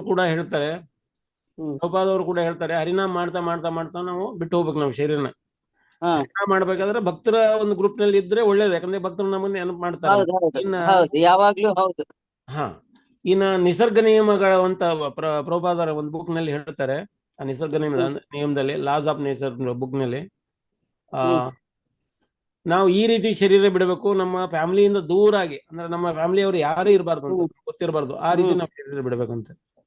ಅಂದ್ರೆ ಫ್ಯಾಮಿಲಿಯವರು ಇರುವುದರಿಂದ, ಈಗ ನನ್ನ ಮಗಳು ಅಂತಂದ್ರೆ ಮಗಳನ್ನ ವಿಚಾರ ಮಾಡ್ತಾ ಇರ್ತೀವಿ, ಮಾಡ್ತಾನೆ ಶರೀರ ಬಿಟ್ರೆ ನಾನು ಮುಂದಿನ ಜೀವನ ಮಗಳಾಗಿ ಹುಟ್ಟಬೇಕಾಗ್ತದೆ.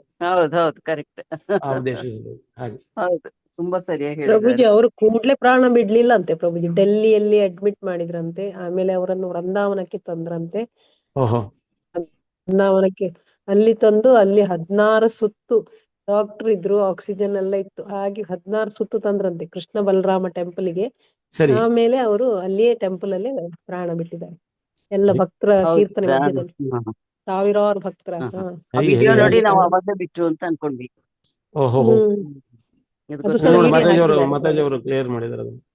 ಅದ್ರ ವಿಡಿಯೋ ಹಾಕಿದ್ದಾರೆ. ಮತ್ತೆ ಅವರ ಮಿಸಸ್ ಅವರೇನೋ ಟೆಂಪಲ್ ಕಟ್ತಾ ಇದ್ದಾರಂತೆ.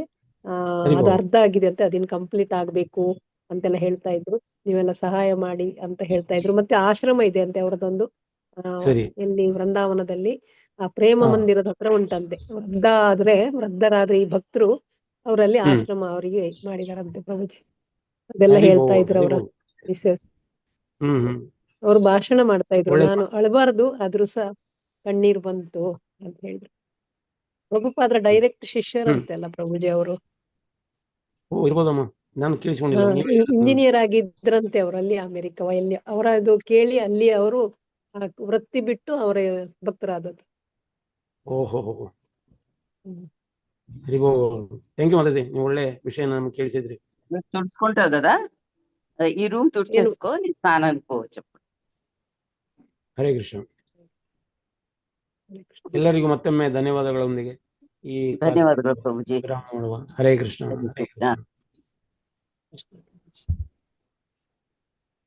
ಪ್ರಭುಜಿ. ಹರೇ ಕೃಷ್ಣ ಪ್ರಭು. ಧನ್ಯವಾದ. ಕೃಷ್ಣ. ಹರೇ ಕೃಷ್ಣ. ಧನ್ಯವಾದಗಳು ಪ್ರಭುಜಿ. ಹರೇ ಕೃಷ್ಣ. ಹರೇ ಕೃಷ್ಣ ಮಾತಾಜಿ. ಹರೇ ಕೃಷ್ಣ. ಹರೇ ಕೃಷ್ಣ.